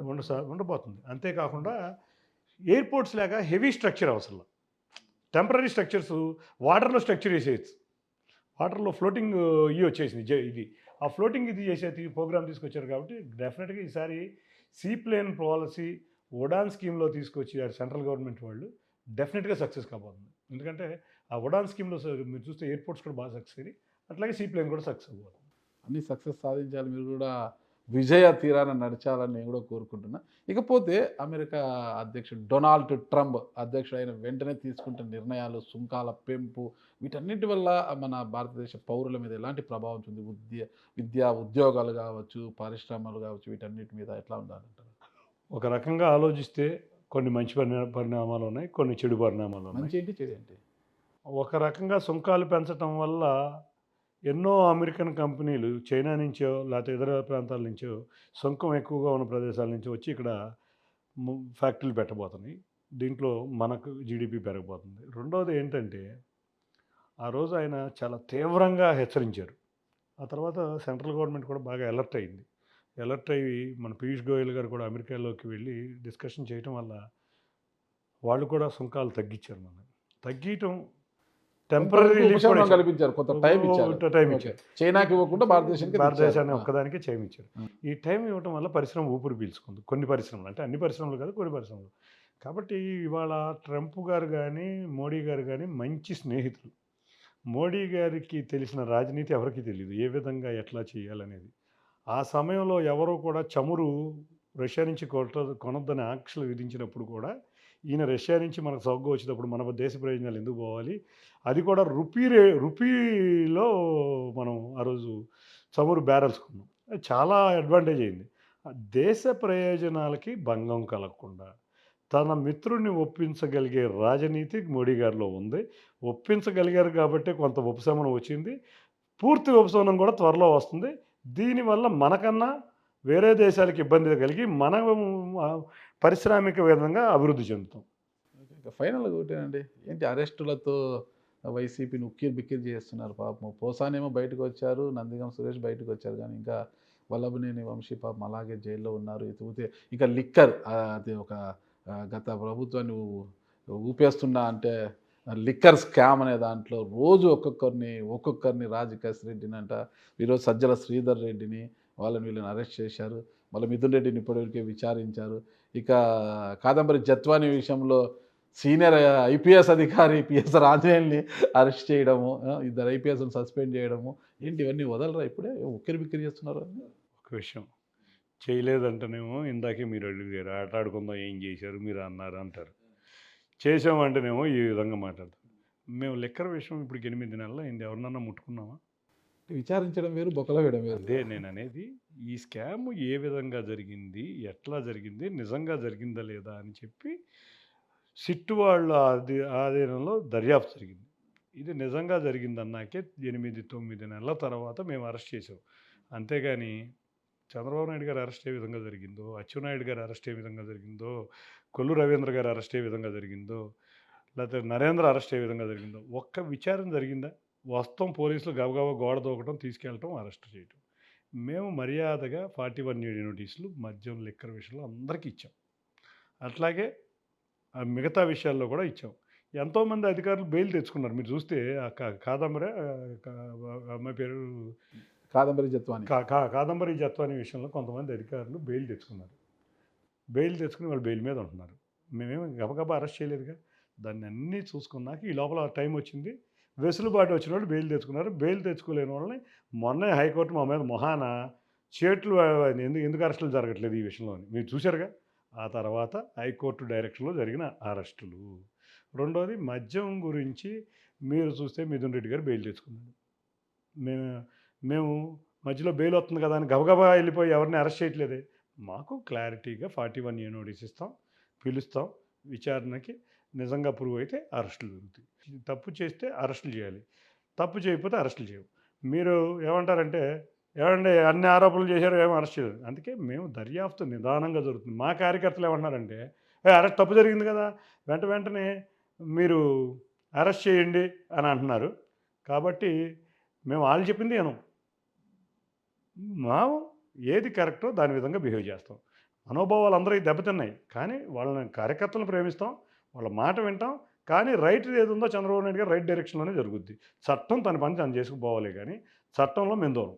సరే, మీ పార్లమెంట్ నియోజకవర్గ ప్రజలకు మీరు ఇచ్చే సందేశం ఏంటి అసలు? నా పార్లమెంటు నియోజకవర్గ ప్రజలు నన్ను గత సంవత్సరం కాలం నుంచి మీరు చూస్తున్నారు. నేను మీ మనిషిని, మీ ప్రజల మనిషిని. మీ ఏ సమస్య ఉన్నా మేము ముందుంటా. మీరు వరద బాధితుల సమయంలో మీతో ఉన్నా, మీ సమస్యల విషయంలో నేను ఉంటా. కొంతమంది ఆ జగన్ రెడ్డి నాయకత్వంలో కొంతమంది నాయకులు మిమ్మల్ని తప్పుదోవ మిస్గైడ్ చేస్తా, గతంలో చేసినట్టే కోడికత్తి ఇటువంటి ఎన్నో వికృత చేష్టలు చేస్తున్నారు. ఇటువంటి వాటి ట్రాప్లో పడకుండా మంచి ప్రభుత్వంలో మంచిగా పాలించే చంద్రబాబు నాయుడు గారి ఆధ్వర్యంలో కలకాలం ఈ ప్రభుత్వంలో సేవలు మీరు, అంతేకాకుండా ప్రభుత్వం ఎటువంటి అవసరాలున్నా మేము ఒక ప్రజాప్రతినిధిగా మీ ముందుంటానని తెలియజేసుకుంటాం. ఫైనల్గా ఒకటే ప్రశ్న, ఇక రానున్న 4 సంవత్సరాలు ఇంకా కాలం ఉంది మీకు.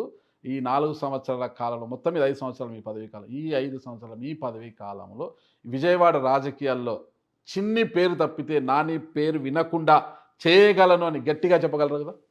ఆల్రెడీ చేసాడు. అంతేనా? సోషల్ మీడియాలో తప్పితే ఎక్కడ కనపడిన వ్యక్తుల గురించి లేదని చెప్పలేం. ఇవాళ ఆల్రెడీ చేసాను నేను. ఇవాళ నా పేరు తప్పితే విజయవాడలో ఇంకే పేరు కనపట్లా, నాని పేరో ఇంకో పేరో కనపట్లా. అంటే ఆల్రెడీ చేశాను, ఇంకా చేయాల్సిన పని ఉంది. ఖచ్చితంగా భవిష్యత్తులో నేను ఆన్సర్ ఇచ్చేది అది. ఫైనల్గా ఒకటి, ఒకవేళ మీకు కోపం తెప్పించచ్చేమో ఇది, కానీ నేను వైసీపీ పక్షాల నుంచి అక్కడి నుంచి ఇక్కడ నుంచి ఉంటాను మాట మిమ్మల్ని అడగాలనుకుంటున్నా. ఎందుకంటే నాకు ఇక్కడ వచ్చింది అంటే ఇది అడగలేక ఉండలేను, నా మస్తిష్కంలో దాచిపెట్టుకోలేను నేను. రాజ్ కసిరెడ్డి ఈరోజు లిక్కర్ స్కామ్లో ప్రధాన నిందితుడు A1గా ఉన్నాడు.